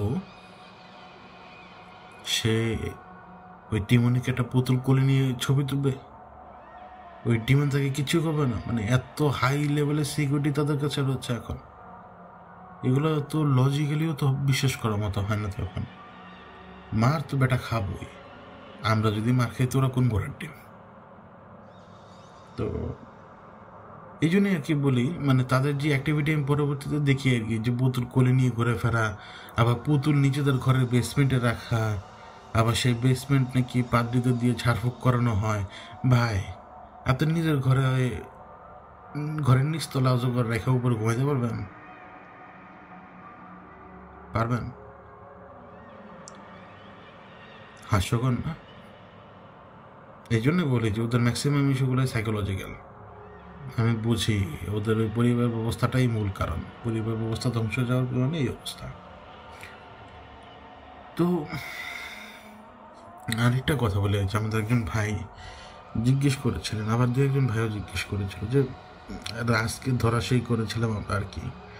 দেখুন আসলে ভাই, আমরা রাজকে কেউ ধরাশায়ী করি না, আমাদের ওই ক্যাপাবিলিটি কখনো ছিলই না। আজকে আমি একটা কথা বলি, ওই সময় মানে অবস্থা ছিল এরকম যে ভাই, উপায় আর নাই, নিজের পরিবারও বিপদে আর অন্যান্য সবাই বিপদে, উপায় আর নাই। কিন্তু আজকে যখন আবার এইখানে বসে তাকিয়ে দেখি, মানে ব্ল্যাক লিকুইড রাজকে কেওটিক অবস্থার মধ্যে রেখে দিয়েছিল। সে তার আর্মি গিলে ফেলেছে, তার ওকে ওকে মাছ দিয়ে গিলিয়ে পানির নিচে নিয়ে গেছে। তো ওর উপরে যে সাইকোলজিক্যাল ইস্যু তৈরি করতে শুরু করেছিল, সে ও তো জানে, কারণ এর আগে তো দুইবার ওকে আটকায় রাজ নিজেই। প্রথমবার আটকায়, এরপরে আবার দ্বিতীয়বারও আটকায়। তো মনে করুন যে ওর আর্ক নেমেসিস বলতে পারেন আপনি। তো এখানে আপনার সবার আগে ও সাম্রাজ্য যেটা হচ্ছে মূল বেজুসকে সে হাতে নিয়ে নেয়, এবং বেজুসকে নিয়ে সে জায়গায় নিজের চাল চলতে শুরু করে, যার ফলশ্রুতিতে আলবেনিয়ান মাথার উপরে উঠতে শুরু করে। মানে 7 মাথা অজগর আলবেনিয়ান মাথার উপর উঠতে শুরু করে, যার ফলশ্রুতিতে আলবেনিয়ান সেভরাসে হামলা করে বসে, যার ফলশ্রুতিতে রাজকে এতগুলো বছর পরে নিচে নেমে আসতে হয়। আসার পরে সে দেখতে পায় যে তার এই পুরো সাম্রাজ্যের মধ্যে ফাঁক ফোকর ঢুকে গেছে। আচ্ছা ঠিক আছে, সেটাকে সে গণে ধরেনি, ফাঁক ফোকর ঢুকবেই, কিন্তু এরপরে তার বিরুদ্ধে একের পরে চক্রান্ত হতে শুরু করে। চক্রান্ত হচ্ছে সে এই চক্রান্তের ব্যাপারে সে অবগতই না। কোন দিক দিয়ে যে আমি এটার ভিতরে ঢুকেছি আমি নিজেও যাই না। ঘটনা ঘটে কখন জানেন? যেই দিন বেইজুস ওজনিয়াক নির্দেশ দিল আর কি, এবং দিগন্ত তারাকে যখন পানিতে ফেলে দিল, ওই দিন একটা ঘটনা ঘটে।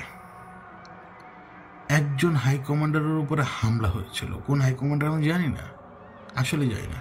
মানে তারা যেইভাবে ফিস করে কথা বলছিল যে আমি ওই নামটা ধরতে পারিনি বা কোন জায়গায় সেটা ধরতে পারিনি। ওই দিনই একজন হাই কমান্ডারের উপরে হামলা হয় এবং এইটা রাসের কান পর্যন্ত যায়। কান পর্যন্ত যাওয়ার কারণে সে যখন তদন্ত করে, তার জন্য তো সে একটা ওয়ান্ডার ব্যাপার, সে জানতে পারে যে তার সাম্রাজ্য নষ্ট করার জন্য ম্যাক্সিমাম 5 থেকে 6 জন হাই কমান্ডার রেডি। তো ফার্স্টে ও ভেবেছিল যে রেভরেন এটার ভিতরে আছে, কিন্তু রেভরেন ছিল না। মানে রেভরেন ওই মিটিংয়ে ছিল, কিন্তু তার কোনো মানে ইয়েই ছিল না। তো তখন সে জানতে পারলো কি যে তার সাম্রাজ্যের পেছনে লোকজন লেগে গেছে, কিন্তু তার কোনো প্রমাণ নাই। এখন সে নিচে নেমে এসে কোনো প্রমাণ ছাড়াই যদি কাউকে মারধর করে, তো তাহলে তার যে বস লেভেলের অবস্থাটা, যে অরাটা, তার এটার কোনো ভ্যালু আর থাকবে না, তার প্রতি কারোর কোনো ভয় থাকবে না। কিন্তু জানে যে ওরা সবাই ওর বিরুদ্ধে ঘটনা ঘটাচ্ছে, এই জন্য প্রথমবার এলো এবং আমাকে দিয়ে বাচ্চা খোঁজালো ওই স্যাক্রিফাইসটার। ওই স্যাক্রিফাইসের ঘটনা কি আমি জানি না। এরপরে সে যখন জানতে পারলো যে সবাই তার সিলের পিছনে দৌড়াচ্ছে, এমনকি কেওস এজেন্ট নিজেও সিলের পিছনে দৌড়াচ্ছে, ও তখন বুঝতে পারে যে ও সাম্রাজ্য খাতরার ভিতরে পড়ে গেছে, খাতরার ভিতরে পড়ে গেছে। সিলের এক টুকরা আমার কাছে, এক টুকরো মেয়ের কাছে, এক টুকরা যেটা আমার কাছে থাকার কথা না, ওইটা আমি গায়েব করে ফেলে দিয়েছি। মানে ওইটা আমাকে দিয়ে উদ্ধার করে ঢেকে, কিন্তু আমি গায়েব করে ফেলে দিয়েছি। সিলের টুকরো বিভিন্ন জায়গায় ছিল। সিলের টুকরো তখন সে ম্যানেজ করতে শুরু করে, কারণ সে খুব ভালো করে জানে পাগলামি করলে একটা সিলের টুকরা গায়েব হয়ে গেলে তার সাম্রাজ্য শেষ।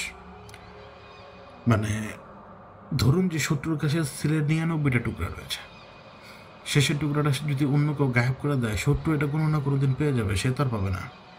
এই জন্য সে অস্থির হয়ে ওঠে এবং সে এই সিলের টুকরো খুঁজতে শুরু করে, কোন কোন জায়গায় সে ছড়িয়ে রেখেছিল এবং কীভাবে কীভাবে হাত বদল হয়। ওর একটা সিলের টুকরো ওর এই পালিত মেয়ের কাছে ছিল, যেটা আমি জানতাম না, আসলেই জানতাম না, কিন্তু ও আমাকে যেটা উদ্ধার করে ওটা বললাম না আমি গায়েব করে দিয়েছি। এই জন্য ও নিশ্চিন্ত ছিল যে 99টা সিল মিললেও 100 নম্বরটা মিলবে না। এই জন্য আমি গ্যারান্টিতে ছিলাম যে ও আমাকে মারবে না, আমি গ্যারান্টিতে ছিলাম। কিন্তু রাসের সামনে পরিস্থিতি তৈরি করে এরকম, ওই যে বললাম না, কিওটিক কন্ডিশন তৈরি হয়ে যায়, ওর ভিতরে সন্দেহ ঢুকে যায় যে মানে ও যেভাবে, মানে ব্ল্যাক লিকুইড যেভাবে আমার চারপাশে ঘোরাফেরা করছিল, রাসের ভিতরে সন্দেহ ঢুকে যে এই মনে হয় আমাকে হাত করে ফেলেছে। এই জন্য রাস আগে মেয়েকে খুঁজতে যায়, মেয়েকে খুঁজতে গিয়ে টের পায় যে দিগন্ত তারা মেয়েকে গায়েব করে রেখেছে।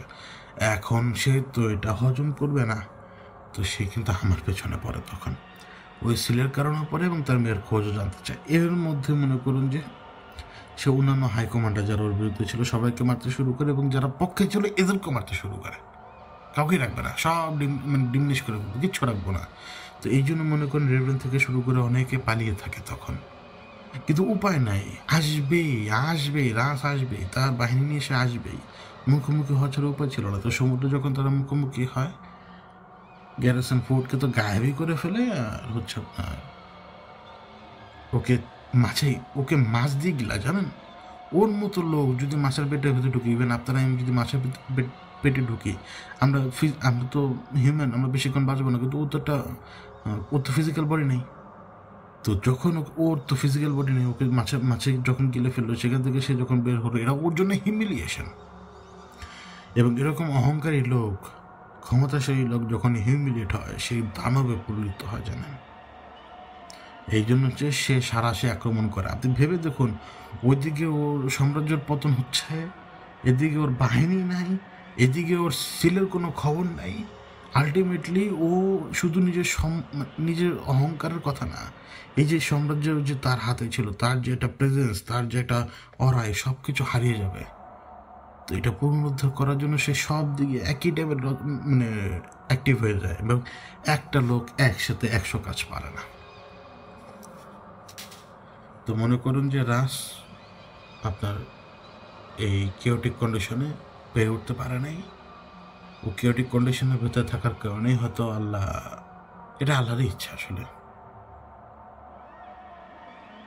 এটা আল্লাহরই ইচ্ছা, তিনিই ভালো জানেন যা হয়েছে এখন পর্যন্ত আর কি। কিন্তু ওকে আমরা কেউ ধরাশায়ী করতে পারিনি, এটা সত্যি কথা। এটা আল্লাহর ইচ্ছা। আর ওর অবস্থাও দেখতে হবে যে ও কি পরিমাণ খেলার মতো পড়ে গিয়েছিল। এটা আসলে টাইম, সময়টাই ওর অনুকূলে ছিল না। ওকে এত প্যাচের মধ্যে ফেলে দিয়েছিল ব্ল্যাক লিকুইড। ওর যে আজন্ম শত্রু এইবার জিতে গেছে, এবং ও খুব ভালো করে জানে এখন ওকে চুপ থাকা লাগবে। এই জন্য এখনও চুপ। নইলে ওই জেল থেকে বের হওয়া ওর জন্য ওয়ান্ডার ব্যাপার, কিছুই না। ওটা ওরই জিনিস, ওর জিনিসে ও চুপচাপ বসে আছে, কারণ ও জানে টাইম এখন ঠিক না ওর জন্য। এই পডকাস্টটা আরও দীর্ঘায়িত হওয়ার কথা ছিল, কিন্তু শেষে প্রায় 18 মিনিটের কোনো সাউন্ডই আর পাওয়া যাচ্ছিল না। কোনো দিক দিয়ে ওই সাউন্ড রিকভার হচ্ছিল না। মনে হচ্ছে সাউন্ডটা আমি হারিয়ে ফেলেছি। তাই আর হাতে কোনো সময় ছিল না বিধায় পডকাস্টের এই এই অংশটুকুই ছিল পডকাস্টের আজকে। এখন যেই ঘটনাটি আপনারা শুনতে পাবেন, এই ঘটনাটি দিগন্ত তারার ওই সময়ের ঘটনা, তার মুখ দিয়ে শোনা ঘটনা। সে যখন নিজের ওই সময়কার জীবনের কথাগুলো বলতো, তখন তো খুব কম কম শব্দে বলতো। যেভাবে আমরা দেখি, যেভাবে শুনি, সে তখন এইভাবে কথা বলতো না, খুব কম বলতো। তাই ঘটনাটি ছোট মনে হবে, কিন্তু তার মুখ দিয়ে ঘটনাটি বা সেই কথাটি বেরিয়েছিল কেবল 1 মিনিটের জন্য। সেই কথাটাই এখন আপনারা শুনবেন। আমি এখন বিদায় নিচ্ছি। ওই জানি না কেন সাউন্ডটা রেকর্ড হয়নি। পুরো ক্লিপটাই ঠিক আছে, কিন্তু শেষের দিকে কোনো সাউন্ড নেই। যাই হোক, এখন ওই ছোট ঘটনাটি অ্যাড করে দিচ্ছি, যেটা দিগন্ত তারার জেনারেল থাকাকালীন সময়কার ডার্ক সাইড স্টোরি।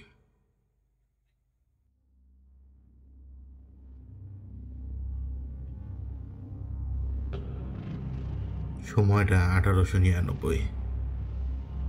একটা শতক শেষ হবে, মানে একটা শতাব্দী, এবং নতুন আরেক শতাব্দীর সূচনা হবে।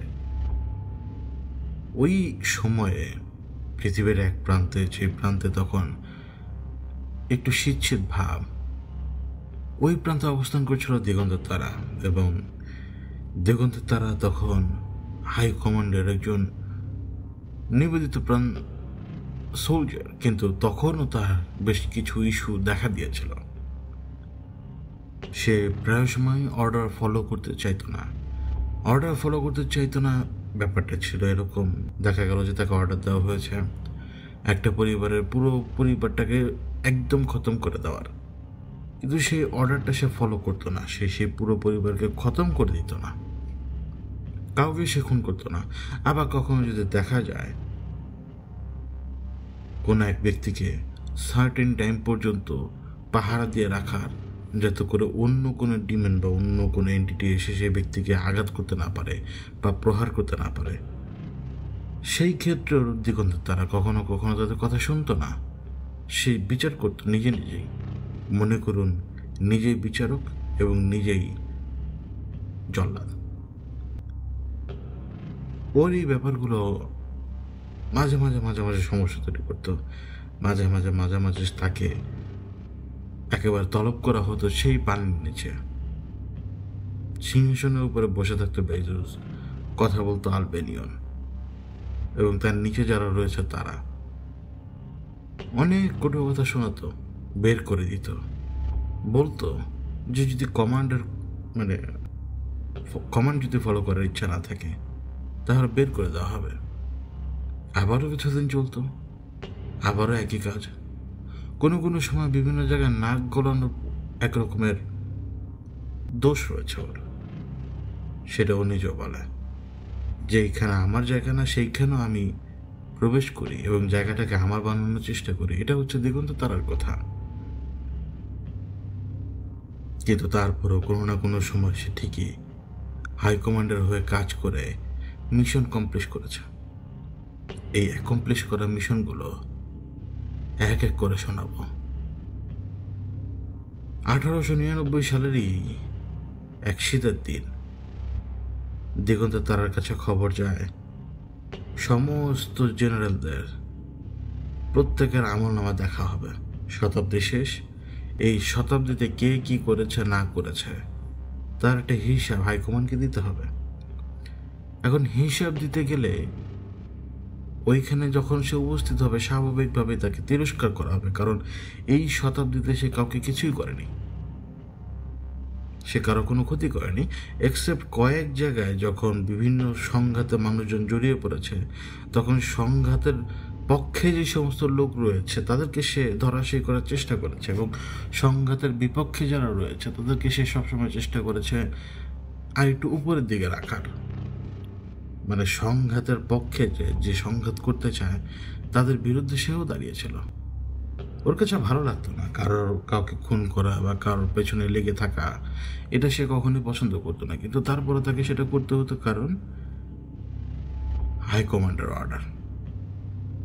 এখন তার আমলনামা যেটা এই পুরো শতাব্দীর আমলনামা নিয়ে জেনারেল যদি যায় তাহলে জেনারেলের যে পদবি সেটা থাকবে কিনা তা যেমন সন্দেহের, ঠিক তেমনি তাকে যে বের করে দেওয়া হবে না সেটাও একদম কঠিন না। কিন্তু 3 নম্বর পসিবিলিটি রয়েছে, তা হচ্ছে কি জানেন, ওই মাইন্ডলেস যারা রয়েছে তাদের সাথে ওই পারে আটকে রাখা। এরকম করে তারা, যদি দেখে যে তাদের কোনো কমান্ডার অথবা কোনো জেনারেল অথবা কোনো সৈনিক অথবা কোনো পাগল, এরা যারাই কোনো কিছু ফুলফিল করতে পারছে না টাইম মতো, এদেরকে সব সময় চেষ্টা করে হচ্ছে তারা, এবং প্রায় 90% সম্মত হয়েছিল তারা ওই পারে মাইন্ডলেসদের সাথে আটকে দিতে। এখন আমলনামা জমা দিতে হবে। স্বাভাবিকভাবে দিগন্তের তারা তার আমলনামা নিয়ে অনেক আগে পৌঁছে যায় যে এই শতাব্দীতে সে কোনো কিছু করেনি। তখনও কিন্তু শতাব্দী শেষ হয়নি এবং নতুন শতাব্দীর সূচনা কিন্তু হয়নি। তাদের মতো করে ধরে নিতে পারি আমরা যে একটা ক্লোজিং, কে কি করেছে না করেছে সেই হিসেব নিকাশের ক্লোজিং। এখন দিগন্তের তারা তার আমলনামা হোক বা তার রিপোর্ট হোক, যেটা মিশন রিপোর্ট আর কি, সেইটা পৌঁছে দেওয়ার আগেই তাকে তলব করা হয় হাইকমান্ড থেকে।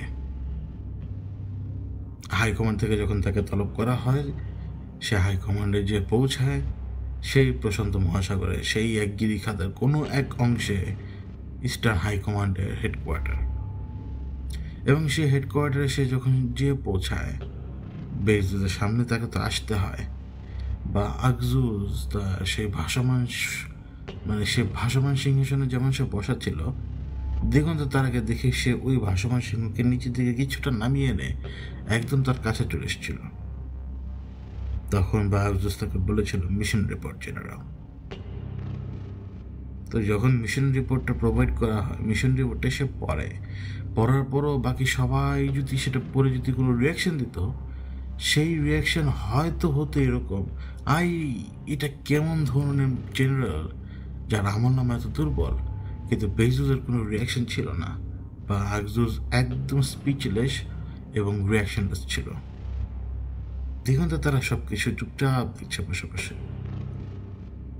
যখন রিপোর্ট দেখার পরে আকজুজ তার নিজের মুখ খুললো, মানে বেজুজ যখন কথা বলতে শুরু করলো, তখন বেজুজ তাকে বলে, তোমার জন্য একটা মিশন, এই মিশনটা অ্যাকমপ্লিশ করা তোমার জন্য অত্যন্ত জরুরি।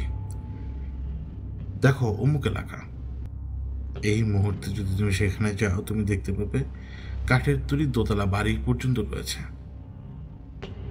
এই জায়গাটা আমাদের অত্যন্ত প্রয়োজন, আমাদের প্রয়োজন বিধায় এই জায়গা খালি করতে হবে, এবং এই জায়গা খালি করার জন্য কি করতে হবে তোমাদেরকে এই জায়গা খালি করার জন্য আগুন জ্বালাতে হবে।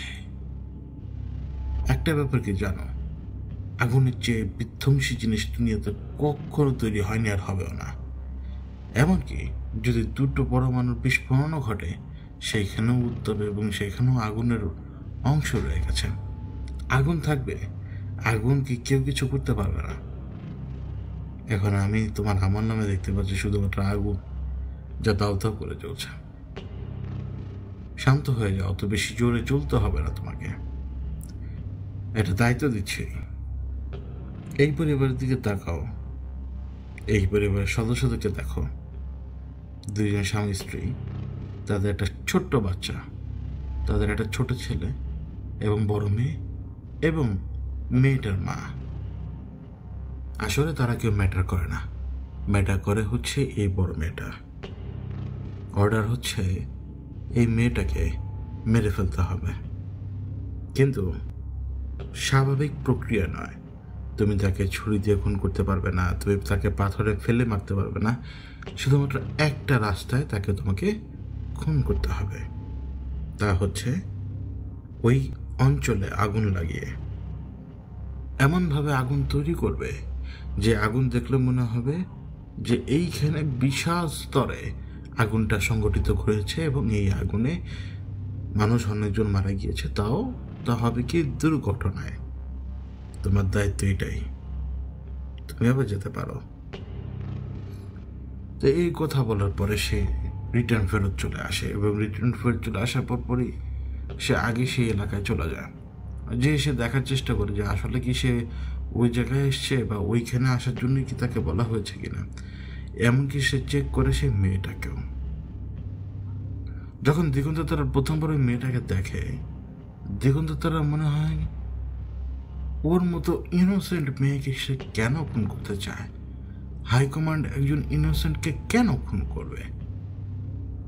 এরপরে আশপাশে সে যখন তাকায় আরো অনেক পরিবারকে দেখতে পায় এবং ছোট ছোট শিশু সন্তানদেরকে সে মাটিতে বসে খেলতে দেখে, বড়দেরকে দেখে বাইরে বসে আড্ডা দিতে। এই অঞ্চলে যদি সে আগুন লাগানোর কাজ করে, এই মেয়েটাকে যদি সেইখানে ফেলে মারতে হয়, সাথে আরো তো লোক মারা যাবে। কিন্তু অবস্থা এমন যে হাইকমান্ডের ডিরেক্ট অর্ডার, এখন সে আর ফেলতে পারবে না। তার উপরে অনেকদিন ধরে তার কোনো কাণ্ড ঘটানো হয় না, দু একটা কাণ্ড তো ঘটানো যেতেই পারে। সেই জন্য দিগন্ত তারা ভালো করে রেকি করতে শুরু করে, ভালো করে অবজার্ভ করতে শুরু করে এবং ভালো করে রেকি এবং অবজার্ভ করতে যেয়ে দিগন্ত তারা দুটি সমস্যার মুখোমুখি হয়। প্রথম সমস্যা হচ্ছে লোকজন নিয়ে। তাকে টার্গেট দেওয়া হয়েছিল কিন্তু একটা মেয়ে, যে হচ্ছে পরিবারের বড়, কিন্তু সেই টার্গেটের সাথে ওই অঞ্চলে ওই জায়গার আশপাশে আরো 3 জনকে সে খুঁজে পায় যাদের মোটামুটি অ্যাবিলিটি রয়েছে। এদের মধ্যে থেকে একজন 8 বছর বয়সের একটা ছেলে, কন্টিনিউ সে প্রেয়ার করে এবং সে কন্টিনিউ তার গডের সাথে কথা বলার চেষ্টা করতে থাকে। একদম পরিষ্কার, নিরেট পরিষ্কার একটা শিশু সন্তান, একটা ছোট বাচ্চা যার জন্ম হয়েছে। তার আলামত দেখে বোঝা যায় যে সামনের দিনগুলোতে সে হাইকমান্ডের জন্য অনেক বেশি পীড়াদায়ক ঘটনা ঘটাতে পারে। এরপরে একটা মেয়ের দিকে তার নজর যায়। মেয়েটা হবে 16 থেকে 17 বছর বয়স, কিন্তু সে বুঝতে পারছিল যে হাইকমান্ডের কোনো জানোয়ার এই মেয়ের পেছনে লাগবে এবং এই মেয়ের পেটে যে সন্তান আসবে তা আদতে মেয়ের নিজের ডিএনএ সন্তান হলেও তার পিতা থাকবে অন্য আরেকজন। তো এখানে পাওয়া গেল তো 4-5 জন। সে তখন ভাবলো যে তাহলে হাইকমান্ডের ইচ্ছে হচ্ছে কি এক ঢিলে যত পাখি মারা যেতে পারে তত পাখিকে এই ব্যাপারে জানিয়ে রাখা। দিগন্ত তারা আরো ভালো করে রেকি করতে শুরু করে, কোন জায়গায় আগুন লাগাবে, কোন জায়গায় কিভাবে আগুন তার বিস্তৃত পথ বাড়িয়ে ধরবে যাতে লোকজন পালাতে না পারে। এবং আগুন অবশ্যই সেই সময় রাখতে হবে যে সময় ম্যাক্সিমাম নাম্বার অফ পিপল ওই নির্দিষ্ট জায়গায় থাকবে, আগুনটা সে সময় ধরাতে হবে। এবং এই নির্দিষ্ট জায়গায় এইরকম একটা স্থানে আগুন লাগানো কিন্তু খুব কঠিন।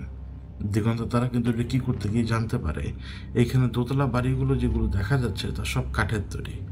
এগুলোতে যদি আগুন লাগানো যেতে পারে অথবা আগুন যদি এই বাড়ি ঘরগুলোকে গ্রাস করে ফেলে, তাহলে পরবর্তী যেই অংশগুলোতে মানুষজন রয়েছে তারা বিপদে পড়ে যাবে, নিজেরা খুব স্বাভাবিকভাবে বিপদে পড়ে যাবে। তারপরও তার রেখে চলছিল। আগুন লাগানো কিন্তু যেমন তেমন ব্যাপার নয়, ওইখানে আগুন ব্যবহার করা হতো তখনও কয়লার আগুন, এবং সেই আগুনের রান্না হতো কিন্তু একদম বাইরে। ওই কাঠের আশপাশেও না, কারণ কিছু কিছু কাঠ তো অবশ্যই অত্যন্ত দুর্বল থাকে। এই হিট ওই কাঠে আগুন ধরিয়ে দিতে পারে। দিগন্তের তারার কিন্তু রেখেই চলে যাচ্ছিল। যত সময় যাচ্ছিল সে ভালো করে প্ল্যান করার চেষ্টা করছিল যে কোন জায়গায় কিভাবে বড় ধরনের আগুন তৈরি করা যেতে পারে বা আগুনের ব্যাপারটা সংগঠিত করা যেতে পারে। তার উপর থেকে বারবার চাপ আসছিল যে যত দ্রুত সম্ভব সেটা যাতে করা যেতে পারে। যেমন উপর থেকে চাপ আসছিল, ঠিক তেমনি তার নিজের অন্তর কখনো চাচ্ছিল এটা করতে, আবার কখনো চাচ্ছিল না এটা করতে। একদিন রাতের বেলা সে যখন রেকি করছিল, মোটামুটি সিদ্ধান্ত নিয়ে ফেলেছিল যে আগুনের উৎসটা কোন জায়গা থেকে তৈরি হবে আর কিভাবে। তখন তার কানের ভেতরে আসে ওই মেয়েটার কথা, যে মেয়েটার কথা বাগজুস বলেছিল। ওই মেয়েটা সে প্রে করছে। প্রে বলতে তার ধর্মীয় আচার অনুচার পালন করে সে তার ধর্মীয় স্রষ্টার সাথে কথা বলছে, এবং এই কথাগুলো না তার কানের ভেতরে অদ্ভুতভাবে লাগছিল। তার কাছে মনে হচ্ছিল যে এই মানুষটা তো একদম নিষ্কলঙ্ক, তার ভেতরে কোনো কলঙ্ক নেই, কোনো কিছু নেই। এখন আমি যদি এখানে আগুনটা ধরিয়ে দিই এবং সেই আগুনের মধ্যে ট্র্যাপ হওয়ার পরে তার মৃত্যু তো অনিবার্য, এতে কি আসা যায় আমার? আমি এটা করছি কেন? এই চিন্তাটা যেমন তার মাথার ভেতরে আসে, ঠিক তেমনি তার মাথার ভেতরে এইটাও আসে। মানে মাথা তো নেই, তার চিন্তার সাথে এটাও আসে, আমি যদি কমান্ড যদি ফলো না করি তাহলে তো রক্ষেও নেই।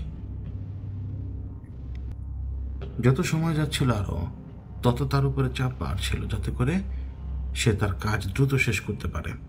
একটা ফাইনাল ওয়ার্নিং তাকে দেওয়া হয় এই কারণে যে যত বেশি সে দেরি করবে তত বেশি কোনো না কোনো শুভ শক্তি এসে সেইখানে কাজে বাধা দিতে পারে। এখন দিগন্ত তারা ডিসাইড করে ফেলেছিল যে সে আগুনের উৎসে কিভাবে কাজ করবে এবং সে আগুন কবে শুরু হবে। আগুন শুরু করার সময় ঠিক করা হয় ভোরের কিছু সময় আগে, মধ্যরাতে নয়, ভোরের কিছু সময় আগে। এখন কেন ভোরের কিছু সময় আগে? তা মাত্র কারণ হচ্ছে কি যে তারা দিনের আলোতে তাদেরকে দেখাতে চায় যে ভয়ঙ্কর পরিস্থিতি দেখতে কিরকম হয়, বিপদ দেখতে কিরকম হয়। রাতে অন্ধকারে সে যা দেখবে তা থাকবে অস্পষ্ট, দিনের আলোতে সবার চোখের সামনে যখন ঘটনাগুলো ঘটবে তা সবার জন্য একদম আই ওপেনারের মতো। কিন্তু দিগন্ত তারা একটা জিনিস লক্ষ্য করে, ঠিক যেই দিন আগুন লাগানোর কাজ শুরু হবে, মানে আজ আগুনটা সংগঠিত করা হবে, ঠিক সেই দিন কোনো এক অজ্ঞাত কারণে সে কিছু কিছু সীমানার ভেতরে ঢুকতে পারছিল না, এবং ওই সীমানা কাছাকাছি আসার পরে সে ফিসফিসানি শুনতে পেত। ওই ফিসফিসানিতে সে মাঝে মাঝে শুনতে পেত ওই সে এসছে, ওকে ধরো এবং ওকে আছাড় মারো, এরকম কথাবার্তা। সে প্রায় সময় দিগন্ত তারা এই ফিসফিসানি শুনতে পেত যে ধরো এবং আছাড় মারো, ধরো এবং প্রহার করো, ওর এত বড় জোর রক্ত এখানে কিভাবে এলো। মানে বিভিন্ন ভাষায় এই ধরনের কথাবার্তাগুলো ফিসফিস করে তার কানে আসছিল। সে কিন্তু সীমারেখার কারণে বা একটা অদ্ভুত বাধার কারণে সে বিভিন্ন জায়গায় যে ঢুকতে পারছে না। এদিকে সেই মেয়েটা, যে মেয়েটার ছবি আর কি বাগজুস দেখিয়েছিল দিগন্ত তারাকে, সেই মেয়েটা মোটামুটি হাসি খুশি অবস্থা চারপাশে নিজের কাজ করে বেড়াচ্ছে এবং প্রে করে যাচ্ছে। এখন আগুন লাগানোর যে ব্যাপারটা ইনিশিয়েট করাটা, সেটা তখন আরো কিছু সময় বাকি। তার মন চাইছিল না এমন জঘন্য কাজ করতে, কারণ আগুনে মানুষ যখন পুড়ে তা অত্যন্ত ভয়ঙ্কর। গলা কেটে ফেলা অথবা হাত পা কেটে কোনো লিম্ব আলাদা হয়ে যাওয়া তা যেমন অন্যরকম, ঠিক তেমনি আগুনের মৃত্যুটা অত্যন্ত মারাত্মক। কিন্তু তবুও মিশন তো সাকসেসফুলি শেষ করা লাগবে, মিশন রিপোর্ট তো জমা দিতে হবে। তো অনেক চেষ্টা করে সেই দিন আবার যখন আগুন ধরানোর চেষ্টা তারা করে যাচ্ছিল, প্রচুর বাধা পাচ্ছিল, তাদের কাজ হচ্ছিল না, তারা কোনোভাবেই আগুন লাগাতে পারছিল না। শেষ পর্যন্ত আগুনটা লাগে, এবং আগুনটা লাগার পরে সে আগুনের দাও দাও লেলিহান শিখা চারপাশে গ্রাস করতে শুরু করে সবাইকে। এবং যেই মুহূর্তে এই আগুনের লেলিহান শিখা গ্রাস করে ফেলে, প্রথম মৃত্যুটা হওয়া মাত্রই এক অদ্ভুত ব্যাপার লক্ষ্য করে দিগন্তের তারা। কারণ সে নিজের চোখে দেখেনি যে প্রথম মৃত্যু ঘটেছে, কিন্তু আজ আন্দাজ করা যেতে পারে সেই সময় প্রথম মৃত্যুটা ঘটেছিল। কারণ সেই সময়ে জ্বলতে থাকা আগুনের ভেতরেও একটা অবয়ব দেখা গিয়েছিল, যা অনেকটা পাখা রাখে, মনে হয় যেন লম্বা পাখা ফেরেশতাদের মতো। কিছু লোক আটকা পড়ে গিয়েছিল একটা করিডোরের ভিতরে। আগুন সেই করিডোরের চারপাশে ঘিরে ধরেছে তাদেরকে। করিডোরের মুখ দিয়ে আগুন যে কোনো সময় ভেতরে ঢুকবে। এখন দিগন্তের তারা সে আগুনের মাথায় দাঁড়ানো, আগুনের ভেতরেই, কিন্তু সে দাঁড়িয়ে তাদেরকে দেখছে। এমন সময় সে লক্ষ্য করে কে জানি তখনও সেই দাও দাও করে জ্বলতে থাকা আগুনের ভেতরেও বলছিল, ওকে ধরে আছাড় মারো, ওকে ধরে এখনই আছাড় মারো। আবার কেউ কেউ বলছিল, ওকে ধরে প্রহার করো। উইটনেসের এত বড় সাহস, সেইখানে এখন দাঁড়িয়ে রয়েছে। এরকম কথাবার্তা। দিগন্তের তারা কি দেখে জানেন? দাও দাও করে জ্বলতে থাকা আগুনের ভেতরে মানুষ তো কষ্ট করছে, এবং তাদের এই কষ্ট নিবারণ করার জন্য আশেপাশে কেউ নেই। বরং মানুষ যখন নিজে জ্বলতে এদিকে ওদিকে ছিটকে পড়ে মারা যাচ্ছিল, তাকে দিগন্ত তারা তখন দেখছিল। এটাই ছিল তার কাজ। এবং এই যে আগুন জ্বলছে চারপাশে, এই যে করিডোরের মতো জায়গা, রাস্তার মতো, ওই টার্গেটে থাকা মেয়েটা আরো কিছুটা সামনে ছিল তখন। দিগন্ত তারা কনফার্ম হতে যাচ্ছিল, কারণ মিশন রিপোর্টে লিখতে হবে যে মেয়েটাকে তারা মারতে সক্ষম হয়েছে। যখন সে মেয়েটাকে খোঁজার জন্য আরো সামনের দিকে যায়, মেয়েটাকে খোঁজার জন্য, এক পর্যায়ে সে মেয়েটাকে খুঁজে পায়। এবং মেয়েটাকে কিভাবে খুঁজে পায় জানেন? মেয়েটার ডেড বডির উপরে একটা পাখা রাখা। মেয়েটা মারা গিয়েছে। মিশন কমপ্লিট, একদম সাকসেসফুলি ভালোভাবে শেষ হয়েছে। কিন্তু মেয়েটার উপরে এমন একটা পাখা রাখা বা পালক রাখা, যা পৃথিবীতে কোনো পাখির কখনো ছিলই না। একটা পালক রাখা, পুড়ে যাওয়া সেই শরীরের উপরে পালক রাখা। এই ঘটনাটা দিগন্ত তারাকে নাড়িয়ে দিয়েছিল। সে যখন কিছুটা পিছিয়ে যায়, তখন সে দেখে সেই ঐশী দৃশ্যটা দেশে কখনো দেখেনি। কিন্তু অন্যান্য সকল আদিম জিনেরা তা অস্বীকার করে না। তা স্বীকার করে যে তারাও তা দেখেছে। তা হচ্ছে এই মেয়েটাই ফেরেশতাদের কোলে মেয়েটাকে ফেরেশতারা নিয়ে যাচ্ছে উপরে। তাদের অবয়ব দিগন্তে তারা বুঝতে পারেনি। তা এক অনুভূতি, তা লিখে বলে বোঝানো সম্ভব নয়, এঁকে দেখাও সম্ভব না। সে মেয়েটার লাশ ভেতরে আগুনে জ্বলে পুড়ে মরছে, একদম শেষ, কয়লাই হয়ে যাবে অথবা ছাই হয়ে যাবে। কিন্তু রুহটা দিগন্তে তারা দেখতে পায়, এবং সে দেখতে পায় সেই রুহ ফেরেশতারা নিয়ে আসমানের উদ্দেশ্যে রওনা দিচ্ছে। তা সে নিজের চোখে দেখতে পায়। তবুও সেই শতাব্দীতে বা সেই দিনগুলোতে, সেই শতাব্দী শুরু হওয়ার আগে, যেহেতু এত বড় ঘটনা তার চোখের সামনে ঘটে, এই ঘটনার কারণে কিছুটা সময় দিগন্ত তারা একদম দমে যায়। ততদিনে নতুন শতাব্দীর আগমন ঘটে। সেই নতুন শতাব্দীর সেই নতুন দিনে দিগন্ত তারা পৃথিবীর এক প্রান্তে ছিল। সেই প্রান্তে থাকা অবস্থায় সেটা স্বপ্ন দেখতে পায়। সেই জায়গাটা, যে জায়গাটায় সে আগুন লাগিয়েছিল, ওইখানে একটা করিডোরের কথা ছিল, মানে যেটা করিডোরের মতো অবস্থা গ্রাউন্ড ফ্লোরে, যেখানে কয়েকজন মারা গিয়েছিল, মানে সেখানে সেই মেয়েটাও মারা গিয়েছিল আগুনে পুড়ে, যার উপরে সে পালক দেখতে পেয়েছিল। সে স্বপ্নে দেখতে পাচ্ছে কি এঞ্জেলরা সেইখানে। স্বপ্নটা অনেক অদ্ভুত। যখন আগুন লাগে সে আগুনের ভেতর থেকেও এঞ্জেল বেরিয়ে আসে। সেই আগুন মানুষের গায়ে যখন লাগে,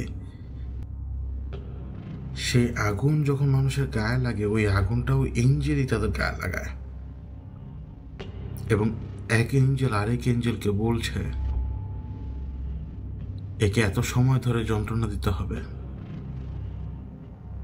একে এত সময় ধরে, তাকে অতটুকু সময় ধরে, এবং তাকে অতটুকু সময় ধরে। সে কোনো এঞ্জেল চোখে দেখতে পাচ্ছে না, কিন্তু আগুনের ভেতরে একটা অবয়ব দেখা যায়, তারা এঞ্জেল বোঝা যায়। প্রত্যেক ব্যক্তি যারা মৃত্যুর যন্ত্রণা পেয়েছিল, যেই অজানা শক্তি সে কথা বলছিল যে তাদেরকে এই সময় থেকে এই সময়, এই সময় থেকে এই সময়, অমুকের জন্য এত মিনিট বা এত সেকেন্ড, বা অমুকের জন্য এত সেকেন্ড, এই যে সময়টা নির্ধারণ করে দিচ্ছিল, সেইটাও সে স্বপ্নে দেখতে পায়। মানে কোনো এক শক্তি এই স্বপ্নে সমস্ত কিছু তাকে দেখায়, যে সেখানে এঞ্জেল ছিল। এঞ্জেলরাই আগুন লাগায়, তারাই বলে যে একে এত সময় কষ্ট দিতে হবে, এবং মানে পরপরই কষ্ট দেওয়ার সাথে সাথে অন্যান্য এঞ্জেলরা বলে একে এইভাবে এখনই তুলে নিয়ে চলে যাও, এই শরীরটা এখানে থাকবে। এবং অন্য এঞ্জেল মৃত্যু হওয়া মাত্রই সেই রুটাকে নিয়ে চলে যাচ্ছে, সেইটা বোঝা যায়, কিন্তু সেটা দেখা যায় না, সেটা ব্যাখ্যা করা যায় না, সেটা উপলব্ধি করা যায় স্বপ্নে।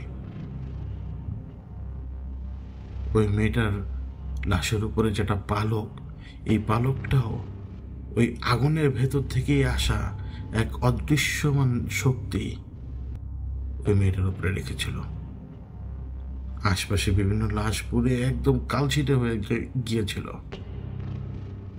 কিন্তু তারা মৃত্যুর যন্ত্রণা পাওয়ার আগ পর্যন্ত এবং তাদের মৃত্যু হওয়া পর্যন্ত সেইখানে এঞ্জেলরা ছিল। এরপরে চারপাশে যত আগুনের বিস্তার ঘটেছে, সেই জায়গায় ছিল সেই সকল এঞ্জেলরা। দুনিয়াতে কোনো কিছু আল্লাহর হুকুমের বাইরে হয় না। পানিতে ডুবেও যদি আমরা মরি, সে পানির পরমাণু করুণা করু ফেরেশতার তত্ত্বাবধানে। দুনিয়াতে বৃষ্টি হয় আল্লাহর হুকুমে, কিন্তু তার তত্ত্বাবধান ফেরেশতার হাতে, আল্লাহর হুকুম অনুযায়ী ফেরেশতা তা চালায়। বাতাস যে বয়ে চলছে এই মহাদেশ থেকে ওই মহাদেশ পর্যন্ত, তাও আল্লাহর হুকুমে।